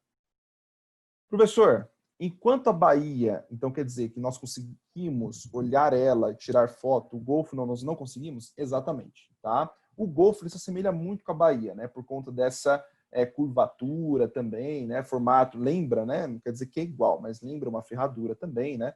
Então, assim, ele tem esse formato mais fechado, isso aqui é o Golfo do México, tá? Só que o Golfo, a gente não consegue chegar num ponto e tirar uma foto e falar assim, olha, isso aqui é um Golfo, igual, por exemplo, a Baía. A Baía você consegue chegar num ponto ali, né? Tirar uma foto, você pode ir lá no Pão de Açúcar, tirar uma foto, né? E conseguir ver e visualizar a Baía. Já o Golfo, não. O Golfo só vai conseguir visualizar ele, tá? Por imagens de satélite, tá? Nem avião, professor, nem avião, tá? Por quê? Porque a extensão dele é muito grande, tá, gente? Olha só, você pega aqui o sul dos Estados Unidos e também o México, né? O Golfo do México, tá? Até a ilha de Cuba, né? Tá aqui do lado. Então, assim, é uma extensão extremamente grande. Então, você não vai conseguir enxergar ele, né? Para tirar uma foto, né? Se você tiver algum ponto aqui, ó, por exemplo, estou aqui na Flórida, né? Então, eu vou pegar aqui essa praia aqui da Flórida e vou olhar. Você vai ver isso aqui, né? O seu ponto de visão, né? Vai ser aqui só um pedaço e que você fala assim, aqui é um mar, né? E você vai chegar na linha do horizonte, você não vai enxergar mais nada. E é isso, tá? Então, você não consegue enxergar, né? A olho nu. Então, você vai conseguir enxergar a extensão do Golfo pelo satélite. O que diferencia a Baía de um Golfo vai ser a dimensão. A dimensão de um Golfo é muito, muito, muito, muito maior do que uma Baía, tá? Deixa eu ver se chegou uma pergunta aqui. Toda Baía é um Golfo? Não. Baía é Baía, Golfo é um Golfo, tá? A Baía, ela vai ser dimensões menores, tá? Em formato de ferradura. Um Golfo, ele vai ter a formação de um arco, pode ser um pouco mais fechado, pode ter um formato de ferradura, porém ele é muito extenso, ele é muito grande, tá? Por isso esse nome de Golfo, tá? Então, Baía não é Golfo, são duas coisas diferentes, porém similares, tá?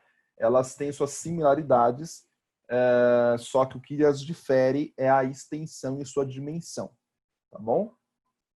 Então, por exemplo, se lá no seu vestibular pedir para caracterizar um Golfo, por exemplo, tá? Saiba que um Golfo, primeira coisa, ele tem dimensões muito elevadas, tá? Dimensões grandes, tá? Não, você não consegue tirar foto dele, você só consegue enxergar por satélite. Já a Bahia, não. Tá? Então, se aparecer lá uma imagem, por exemplo, da Baía de Guanabara, certo? E pedir para você caracterizar aquilo, se é, uma baía, se é um golfo, se é uma enseada, qualquer coisa, saiba que é uma baía, porque a pessoa conseguiu tirar uma foto, ele tem formato fechado, de ferradura, então é uma baía. Se for algo de satélite, muito grande, muito extenso, né, que é o Golfo do México, o Golfo Pérsico, por exemplo, aí só por satélite aí é um golfo, tá? Península, tá, gente? O que é uma península? Essa palavra, gente, península, ela vem do latim, né, que é o seguinte, né? Pen, esse radical aqui, pen, né? Significa quase, tá? E ínsula, ilha, tá? Então, para vocês nunca esquecerem. Então, pen significa quase, sempre que você tivesse, por exemplo, penumbra, tá? Mesma coisa. É uma palavra do latim também. Pen significa quase, umbra, né? Significa sombra. Então, quase uma sombra. Penúltimo é a mesma coisa. Pen, quase, último, último. Então, quase último, né? O penúltimo. Península, pen, quase, ínsula, ilha. Então, é quase uma ilha, tá? Então, sempre que você vê, né, essas palavras, né, que derivam do latim e tem esse radical pen seguido por uma outra palavra, né? Saiba que é quase alguma coisa, tá? Então, no caso de península, é quase uma ilha, tá? Então, assim, por que não é uma ilha, gente? Porque ela vai ter, né, uma ligação, né, uma estreita faixa ou algum pedaço de território que vai ter uma ligação com o continente. No caso, essa imagem, eu peguei a Península Ibérica, tá? É a única península no mundo? Não, nós temos também na Europa a Península Itálica, tá? Que é outro tipo de península também, tá? Mas a Península Ibérica, eu gosto bastante dela, tá? Então, assim, o que é a península, gente? É um prolongamento do continente. Então, o continente europeu, tá, teoricamente, acabaria ali na França, tá? Mas aí nós temos essa extensão, esse prolongamento, chamamos de península, né? Que aí você vai ter a Espanha e Portugal, tá? A dimensão da península, ela é bem considerável. Então, por exemplo, é a mesma coisa do Golfo. Você não vai conseguir estar ali na Espanha, né, lá em Madrid, ou em Barcelona, ou em Portugal, lá em Porto, ou em Lisboa, e pegar, tirar uma foto e falar assim, olha, gente, península, é isso aqui, pá, e clica uma foto. Você não vai conseguir. Tá? Se você der um Google aí e escrever assim, ó, península, você não vai conseguir achar em lugar nenhum uma imagem, né, de foto que seja de uma península. Você não vai conseguir ver isso. Tá? De uma pessoa tirando e mostrando assim, ó, por exemplo, vendo uma árvore. Que é uma árvore? Aí você vê a árvore. Tá? As penínsulas você vai conseguir só enxergá-las também de imagem de satélite. Tá? Lá bem do alto. Por quê? Porque as suas dimensões também são bem consideráveis. Né? As penínsulas elas são bem grandes. Tá? Não podendo ser visto a olho nu. Tá? Você só vai conseguir enxergar as penínsulas também pelo satélite. Tá? E o cabo? Ah, não. Aí o cabo tudo bem. Aí o cabo, né? Ele também é um avanço do continente, porém você consegue tirar foto dele. Tá? As dimensões dele são bem menores. Tá? Por exemplo, onde essa moça está, né? Ela está observando, contemplando, né? O Cabo da Boa Esperança, né? Lá na África. Tá? Esse Cabo da Boa Esperança, que fica lá bem no sul da África, né, é o ponto final do continente africano. Tá? Então, o continente africano ele tem a sua finalização, só que ela tem essa pequena extensão ainda que vai até o mar, uma extensão rochosa, uma estrutura rochosa, é importante lembrar disso. Tá? Vocês podem vir aqui, ó, bem rochoso, certo? E ele avança ali para o mar e finaliza ali. Tá? Então, isso é um cabo. E um cabo você consegue enxergar. Então, é aquele mesmo conceito da diferença da Bahia para o Golfo. Qual que é a diferença dos dois? Na prática, tá? A diferença deles é a dimensão. Enquanto a Bahia é uma dimensão muito menor, que você consegue ver, né, a olho nu, tirar uma fotografia, já o Golfo você não consegue, você consegue ver por satélite. É a mesma coisa da diferença do cabo para a península. A península você também não consegue enxergar, né, a olho nu, é uma extensão de terra muito grande do continente, enquanto o cabo não. O cabo ele é só uma forma do avanço continental, a estrutura dele é rochosa e você consegue contemplar igual essa moça está fazendo, né, com toda a serenidade e paz do mundo, né? Eu queria estar no lugar dela, né, mas infelizmente não estou, né? Por causa aí, né, de inúmeros problemas aí da Covid, também por falta de dinheiro, não tem como, né, estar contemplando agora, né, o Cabo da Boa Esperança. Mas é um lugar muito bonito, tá, gente? Então, assim, se você tiver assim, né, futuramente, tá, puder viajar para algum lugar bacana, né, esse Cabo da Boa Esperança. Muitas pessoas, né, têm um preconceito muito grande com a África, né? Pegam assim, pensam na África, já pensam em miséria, pensam em um monte de tranqueira, né? Só que a África, gente, ela é um continente muito rico, né, na sua questão natural, tá? Então, assim, e não é caro, é um destino barato, tá? Então, dica, né, para você conhecer, né, anotar aí, falar assim, ó, lugares que eu quero conhecer, lugares para viajar, bonitos e baratos. África, Cabo da Boa Esperança, tá? Um lugar muito belo, né? E as pessoas normalmente vão bastante para lá, né? Um bom ponto turístico. Deixa eu ver aqui que brilhou meu chat. Aquela ponta que tem entre a Praia Grande e Santos é um cabo, tá? Podemos dizer que sim, tá, Brian? Porque ele é uma extensão do continente, tá? É uma pequena extensão do continente. E se ele for a sua estrutura também rochosa, sim, ele é um cabo, tá? Bom, restinga, tá, gente? O que é uma restinga? A restinga ele vai ser um espaço geográfico que vai ser formado sempre por depósitos arenosos, tá? Paralelos à linha da costa, ou seja, ele vai estar muito próximo ali da costa, muito próximo ali das praias, do litoral, tá? Uma coisa, gente, que marca bastante esse relevo aí da restinga vai ser essa cobertura vegetal em mosaico, tá? Quando você vai para a praia, gente, é muito comum você encontrar aqueles areia, né? E você vê matinhos na areia, tá? Esses matinhos na areia, esse local que você está, né? E tem esses matinhos, essas coberturas vegetais, é uma restinga, tá? Então ela fica bem paralelo ali, né? Ao litoral, bem paralelo ali, né? À praia, tá? E são, né? Essa cobertura vegetal que se dá nessas deposições, sedimentações arenosas, tá? Deixa eu ver aqui. É possível que duas baías, lado a lado, formem um cabo? Se você tiver uma extensão do continente, e essa extensão do continente for uma estrutura rochosa, sim, pode ser um cabo, tá? Mas se não for uma extensão, que mais é um continente? O continente termina e você tem uma extensão dele, tá? Você tem uma linha reta. Então, assim, você tem o continente aqui e sai, tá? Então, assim, se porventura isso pode acontecer, né? Se tiver isso, certo? Podemos falar que isso é um cabo, tá? Olha, eu não sei se existe, tá? Essa formação, certo? Então, assim, precisa dar uma olhada, né? Realmente, se existe. Agora, se é possível, tá? Então, respondendo a sua pergunta, se é possível isso acontecer, é possível desde que, né, respeite a sua formação, né? Então, assim, como que nós podemos classificar um cabo? Se ele tiver uma extensão do continente e a sua estrutura for rochosa. Se ele entrar em todas as classificações, sim, é possível, tá? Se não, não. Por nada. Falésias, né? O que são as falésias? As falésias, elas vão ser escarpas, tá?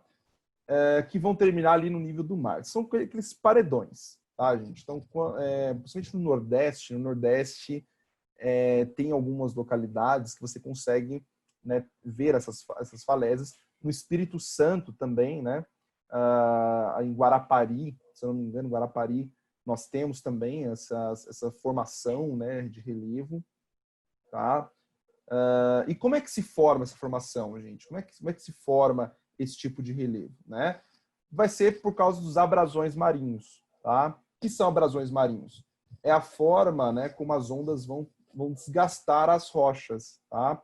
Então, conforme as ondas vão batendo nas rochas, tá?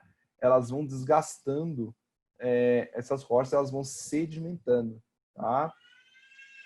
Daqui a uns tantos de anos aí, se esse processo continuar acontecendo, né, é muito provável que essa localidade onde a foto foi tirada, ela se torne, por exemplo, uma praia, tá? Por conta da sedimentação das rochas, que vai caindo, essas rochas elas se tornam areia, né? E aí essa areia vai sedimentando, né? Vai entrando lá no fundo do mar, até que ela vai subindo e forma ali uma plataforma, tá? Então, assim, é assim que as praias, elas também se originam, tá? Por conta desses abrasões marinhos e por conta das forças das ondas, tá? Nessas rochas, e vai se sedimentando e vai se desgastando, né? Até que ela, por fim, desapareça, tá? Então, nós temos as falésias, elas são esses paredões, e esses paredões, eles existem por conta desses abrasões, né? Que são feitos aí por conta das ondas, tá? No sul do Reino Unido, em Dover, eu acho que tem falésias. E falésias tem em muitos lugares do mundo, né? Em muitos lugares do mundo tem falésias, tá? Normalmente, dificilmente não ter falésias em regiões litorâneas, tá? Dificilmente. Então, assim, toda a faixa litoral de qualquer país, né? Se você for estudar, você vai encontrar falésias em algum ponto, tá? Porque é muito comum, tá? Essa forma de relevo. No caso aqui do Brasil, nós temos aqui no Sudeste, que eu sei, né? Lá no Espírito Santo, né? Que eu já fui lá em Guarapari, Espírito Santo, então eu já vi falésias lá. E Nordeste, que eu nunca vi presencialmente, mas é muito famoso aí pelas fotos, né? O pessoal tira bastante foto das falésias lá do Nordeste. Fiord. Fiord, gente, ele vem de uma palavra, tá? Norueguesa, tá? É fiord mesmo, né? Só que é com J, daí fica fiord, tá? O fiord, gente, ele ocorre somente lá, tá? Esse, né? Ele ocorre somente lá nos países escandinavos, tá? Como que é um fiord, gente? Um fiord, ele vai ser uma grande entrada do mar entre altas montanhas rochosas, tá? Professor, lembra o cânion? Um cânion, por exemplo? Lembra, tá? Mas nós não podemos considerar assim, é um cânion isso. Não, ele é um fiord, tá? Por que não pode ser um cânion? Porque um cânion, ele é formado por um rio, tá? Então, por exemplo, o Grand Canyon. O Grand Canyon é formado pelo Rio Colorado, tá? Então, o processo lá da formação do Grand Canyon, né? Como é que aconteceu? O Rio Colorado, ele foi sedimentando toda aquela região, tá? E aí, por fim, passou alguns anos, né? Uns centenas de anos, e você tem essa formação ali do Grand Canyon, né? Por meio ali do Rio Colorado. A fiord não. A fiord é como se fosse um espaçamento, tá? Então você tem ali o mar, ele começa a bater nas rochas e começa, né, a fazer esse processo de sedimentação e vai entrando, e vai avançando, e vai invadindo, né, e fazendo como se fosse um canal, tá? É muito bonito, tá, gente? Então, assim, imagina, você olhando assim, se você estivesse passando na internet, tá? Colocasse lá, fiord, estivesse passando imagens e olhasse para isso daqui, eu tenho certeza absoluta que você ia falar que isso é um rio, tá? Porque eu falaria que isso é um rio, se eu não soubesse que é uma fiord, tá? Então eu falo assim, nossa, olha que rio bonito, parece um cânion, né? É um cânion bonito, né? Mas não é, tá? Então, assim, essa água que está aí é uma água salgada, é água de mar mesmo, é água salgada, tá? Não é água doce, não é água de rio, tá? As águas da fiord são salgadas em toda sua extensão? Sim, são salgadas em toda sua extensão, tá? Porque é água do mar, tá? Por mais que nós temos, por exemplo, uma alimentação do fiord por meio ali, por causa nos países escandinavos, como vocês podem ver aqui, ó, nós temos montanhas, né? E essas montanhas aqui, elas possuem gelo, né, no seu topo, e esse gelo, ele sofre um processo, né, de descongelamento, e a água escorre também para o fiord. Tá? Por mais que nós tenhamos o abastecimento do fiord por meio dessas águas glaciais, né, de gelo, não é o suficiente nem para transformar o fiord em salobre, tá? O que é salobre? É uma água que ela é doce e salgada, tá? Então, não é o suficiente para isso, tá? Então, ainda assim, a salinidade é muito, muito grande, tá? Vamos lá. Deixa eu ver que horas são. 8h13.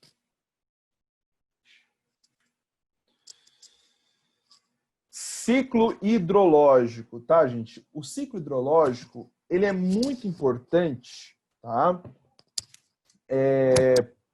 Para manutenção e existência do nosso recurso natural, que é a água, tá? Muitas pessoas pegam e falam isso aqui, né? Olha assim para o globo e fala assim, nossa, a Terra tem muita, muita água, né? Então eu posso gastar toda essa água aqui de maneira que eu quiser, né? Só que não, tá? De toda essa água que tem no mundo, tá? Apenas cerca de 2,7% é doce. Desses 2,7%, apenas 0,02%, né, a gente tem acesso mais fácil. E apenas 0,0002% é água potável, tá? Então, assim, nós não temos muita água no mundo, tá? De fácil acesso. Nós temos a água do oceano, né? Mas aí para você ter acesso a isso, você tem que fazer um processo de dessalinização da água por meio de uma usina. E é caro e demorado, tá? O que é o ciclo hidrológico? O ciclo hidrológico vai ser o ciclo que vai fazer a manutenção dos rios, fazer a manutenção dos lençóis freáticos, tá? Então, olha só. Tudo começa com a evaporação de um rio, de um lago, do oceano, do mar, que seja. Tá? Tudo começa com a evaporação. Quando você tem essa evaporação, tá? Chega lá no céu, né, na nossa atmosfera, forma as nuvens. Tá? Depois as nuvens, né, elas vão sofrer um processo, né, de condensação. E aí vai acontecer o quê? Você tem a precipitação. As nuvens ficam pesadas e precipita. Essa precipitação normalmente acontece no continente. Tá? Se essa precipitação ocorrer no continente, né, em altitudes normais, né, igual, por exemplo, aqui na cidade de São Paulo, ela se precipita em forma de água. Tá? Porém, se essa nuvem precipitar no alto de uma montanha, tá? E aí nós temos essa altitude, né, por conta das temperaturas que caem bastante, ela vai precipitar em formato de neve. Tá? Precipitar em forma de água, tá, líquida, é um processo mais rápido, né? Então precipitou, ela vai cair na terra, a terra vai sugar, né, essa água, ela vai drenar essa água, né? Muito dessa água ela vai lá para os lençóis freáticos e retorna, né, para um rio, para um lago, para o oceano, para o mar e por aí vai. Ou ela precipita, né, em forma de líquido, já cai direto no rio e vai embora, tá? Então, assim, é um processo bem mais rápido. Se ela precipitar no alto de uma montanha, tá, em forma de neve, o processo é um pouco mais lento. Por quê? Ela precipitou como neve, né, como gelo, e ela vai demorar até ela ter o seu descongelamento, etc. Conforme ela vai se descongelando, a água líquida, né, ela vai se infiltrando nas rochas da montanha, essas rochas da montanha, né, essa água ela vai escorrendo pela montanha ou vai já se infiltrando no solo e vai até o lençol freático e depois se distribui, né, para um rio, para um lago ou para o próprio solo, né, para alimentar a vegetação, por exemplo. Tá? Um outro processo de ciclo hidrológico, tá, que não é pela evaporação da água, é pela evaporação da vegetação, que nós chamamos de evapotranspiração. Tá? A evapotranspiração é o tipo de evaporação que ocorre por meio das plantas, né? Então, as plantas elas também vão transpirar, né? E essa transpiração ela vai fazer com que ocorre todo esse processo, né? Então as gotículas de água, né, por meio do vapor vão subir para a atmosfera e aí você vai ter um acúmulo na atmosfera que vai se condensar, que vai se transformar, né, em água líquida, que vai precipitar e começa todo o ciclo hidrológico de novo, tá? Então, as árvores, elas são muito importantes também, tá? Para esse ciclo hidrológico. E agora, pasmem, tá? por que que é importante a floresta amazônica para nós do Sudeste? Muitas pessoas não sabem disso, né? Inclusive, né, muitas pessoas acabam ignorando, né, o fato do desmatamento, o fato da queima da Amazônia, que não ocorre só agora, tá, gente? É muito importante frisar isso. A queima da Amazônia, desmatamento, ela ocorre já, ó, há muito e muito tempo, tá? Nos últimos anos apenas tem se intensificado, tá? Mas não é que antes não tinha, agora tem, tá? Sempre teve, mas nos últimos anos tem se intensificado, tá? E muitas pessoas acabam vendo nas redes sociais, acabam banalizando, né? Fala assim, não sei o quê, os pessoal lá da Europa desmatou, agora estão, né, entre aspas, enchendo o saco aqui da gente, que a gente está querendo desmatar também, né? Só que, gente, é muito perigoso essa afirmação, né? Por quê? Qual que é o problema de desmatar a floresta amazônica? Cada árvore da floresta amazônica, ela produz cerca de 400 litros de água, tá? Por meio da sua evapotranspiração. Essa evapotranspiração que ocorre, né, e forma as nuvens, e a gente chama de rios voadores, sabe para onde que eles vêm? Para o Sudeste. E elas são as responsáveis diretas por alimentar o nosso sistema hidrográfico aqui do Sudeste. Ou seja, se começarmos a diminuir a floresta amazônica, começaremos a ter menos chuvas aqui no Sudeste. Ou, em outras palavras, as estiagens passarão a ser maiores. E segundo os dados geográficos, a região sudeste do Brasil, ela é chamada de quadrilátero afortunado. Vocês podem até pesquisar no Google depois, né, e procurar artigos sobre esse quadrilátero afortunado. Basicamente, o que é o quadrilátero afortunado? Geógrafos, né, isso não são geógrafos, como climatologistas, né, climatologistas, né, eles concordam com uma coisa. Essa faixa onde o Sudeste brasileiro está, não era para ser uma faixa onde nós temos vegetação abundante, tá? Como Mata Atlântica, por exemplo. Era uma faixa que era para ser um deserto. Porque nós temos o deserto do Atacama na mesma faixa, nós temos o deserto de Namíbia, na África, na mesma faixa, e também o deserto do Australiano, na mesma faixa. Tá? Ou seja, o natural seria que nós aqui do Sudeste também fosse um deserto. E por que não é um deserto? Por causa dos rios voadores que vêm lá da floresta amazônica, né, da bacia amazônica, que vem e alimenta os nossos rios daqui. Tá? Aqui em São Paulo, gente, eu nunca tinha visto uma crise hídrica como aconteceu anos anteriores. Tá? Estiagens muito elevadas. Por que isso tem acontecido? Por causa das mudanças climáticas, tá? Do avanço do desmatamento. E isso é um problema. Tá? O problema do Amazonas, desmatar a Amazônia, não é por causa do pulmão do mundo. Tá? Não existe isso. Falar que a Amazônia é o pulmão do mundo, isso não existe. Tá? Porque tudo que a floresta produz, ela consome. Tá? Agora, em relação ao equilíbrio climático e a formação de precipitação, né, aqui no Sudeste, isso é verdade. Tá? Então, o ciclo hidrológico aqui do Sudeste depende lá da floresta amazônica também. Então, a existência dos nossos rios, nossos sistemas hidrográficos aqui no Sudeste, depende também da floresta amazônica. Sem ela, os nossos rios não são alimentados. E aí, se não for alimentados, nós estamos utilizando ele, e com muitas estiagens, nós podemos ter secar nossos rios. Tá? Como aconteceu anos anteriores com o sistema Cantareira, tá? Que praticamente secou. E foi um problema muito grave. Deixa eu ver aqui as perguntas ou comentários. Sem a floresta amazônica aqui seria tipo um deserto, tal como o que ocorre na Austrália, que fica na nossa longitude. Exatamente, Brian. Felipe falou o seguinte: se as pessoas sabem da importância das árvores, por que elas continuam desmatando? Dinheiro, Felipe. Né? O dinheiro é tudo para essas pessoas. Tá? Elas não se importam com as gerações futuras. Essa é a verdade. Elas querem viver o hoje e acabou. Então, eles querem realmente desmatar porque eles querem produzir mais. Né? Produzindo mais, consegue vender mais. Tá? Então, assim, infelizmente, o ser humano é um bicho muito egoísta. Né? Então, assim, só pensa no hoje. Por que que... Vamos lá. esses fazendeiros, né, e governantes, que muitas vezes não estão se importando com isso, eles não se importam porque passa a cabeça assim, olha, eu estou vivendo 2020. Eu continuar fazendo isso aqui só vai causar um impacto, sei lá, daqui a 50 anos.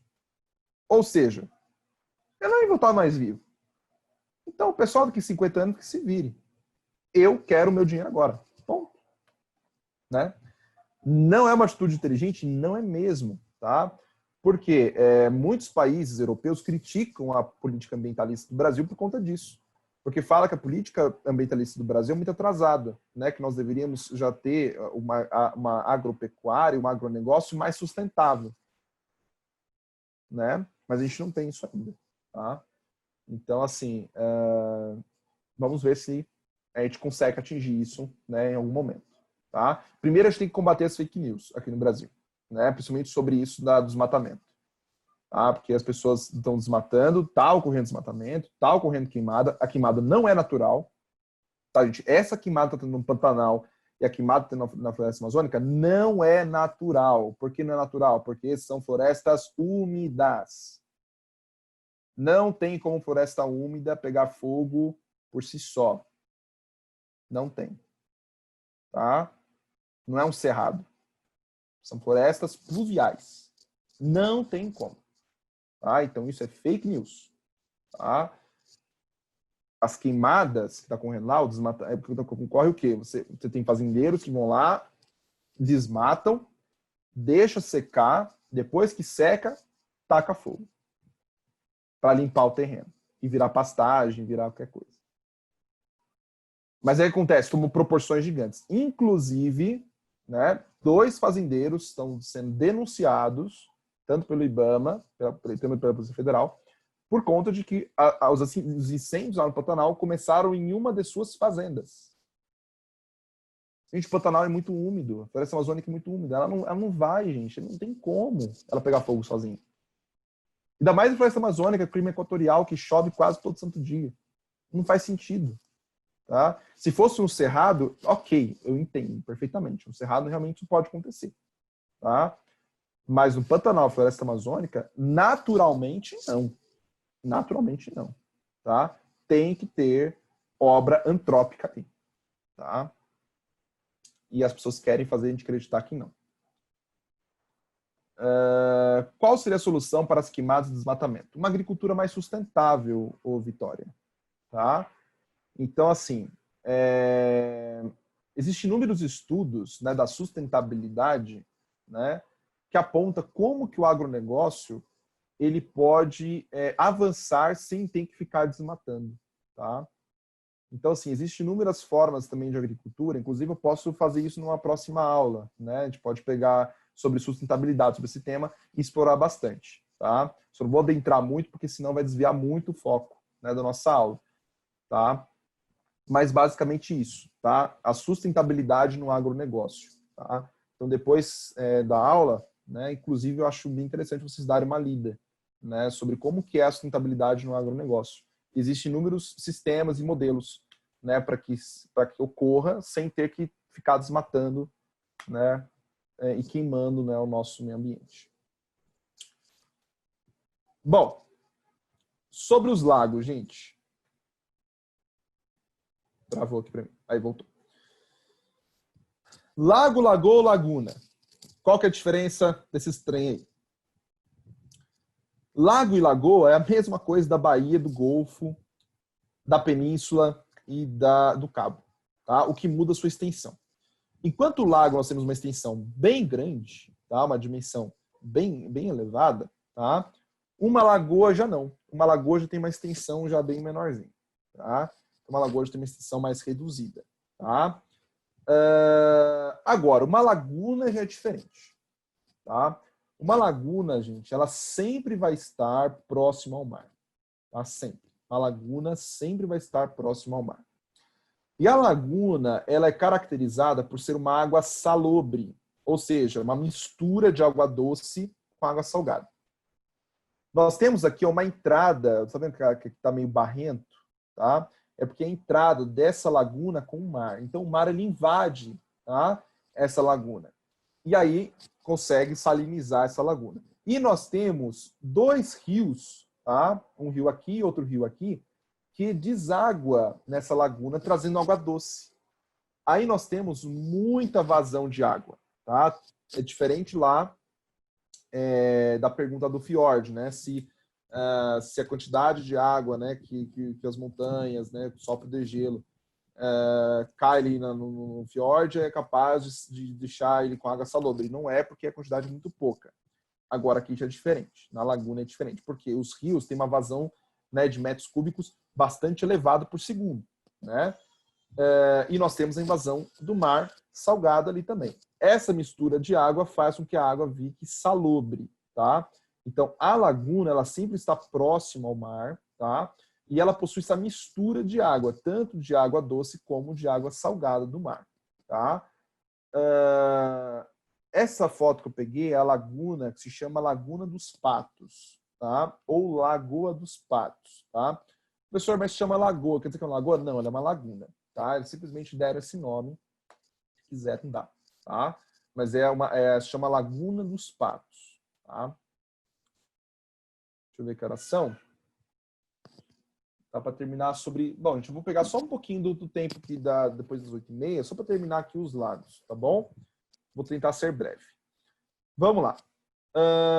Os lagos, eles possuem algumas origens, tá? Então, por exemplo, nós temos uma origem dos lagos que é por origem tectônica. Como é que é uma origem tectônica? Obviamente, são resultados, tá?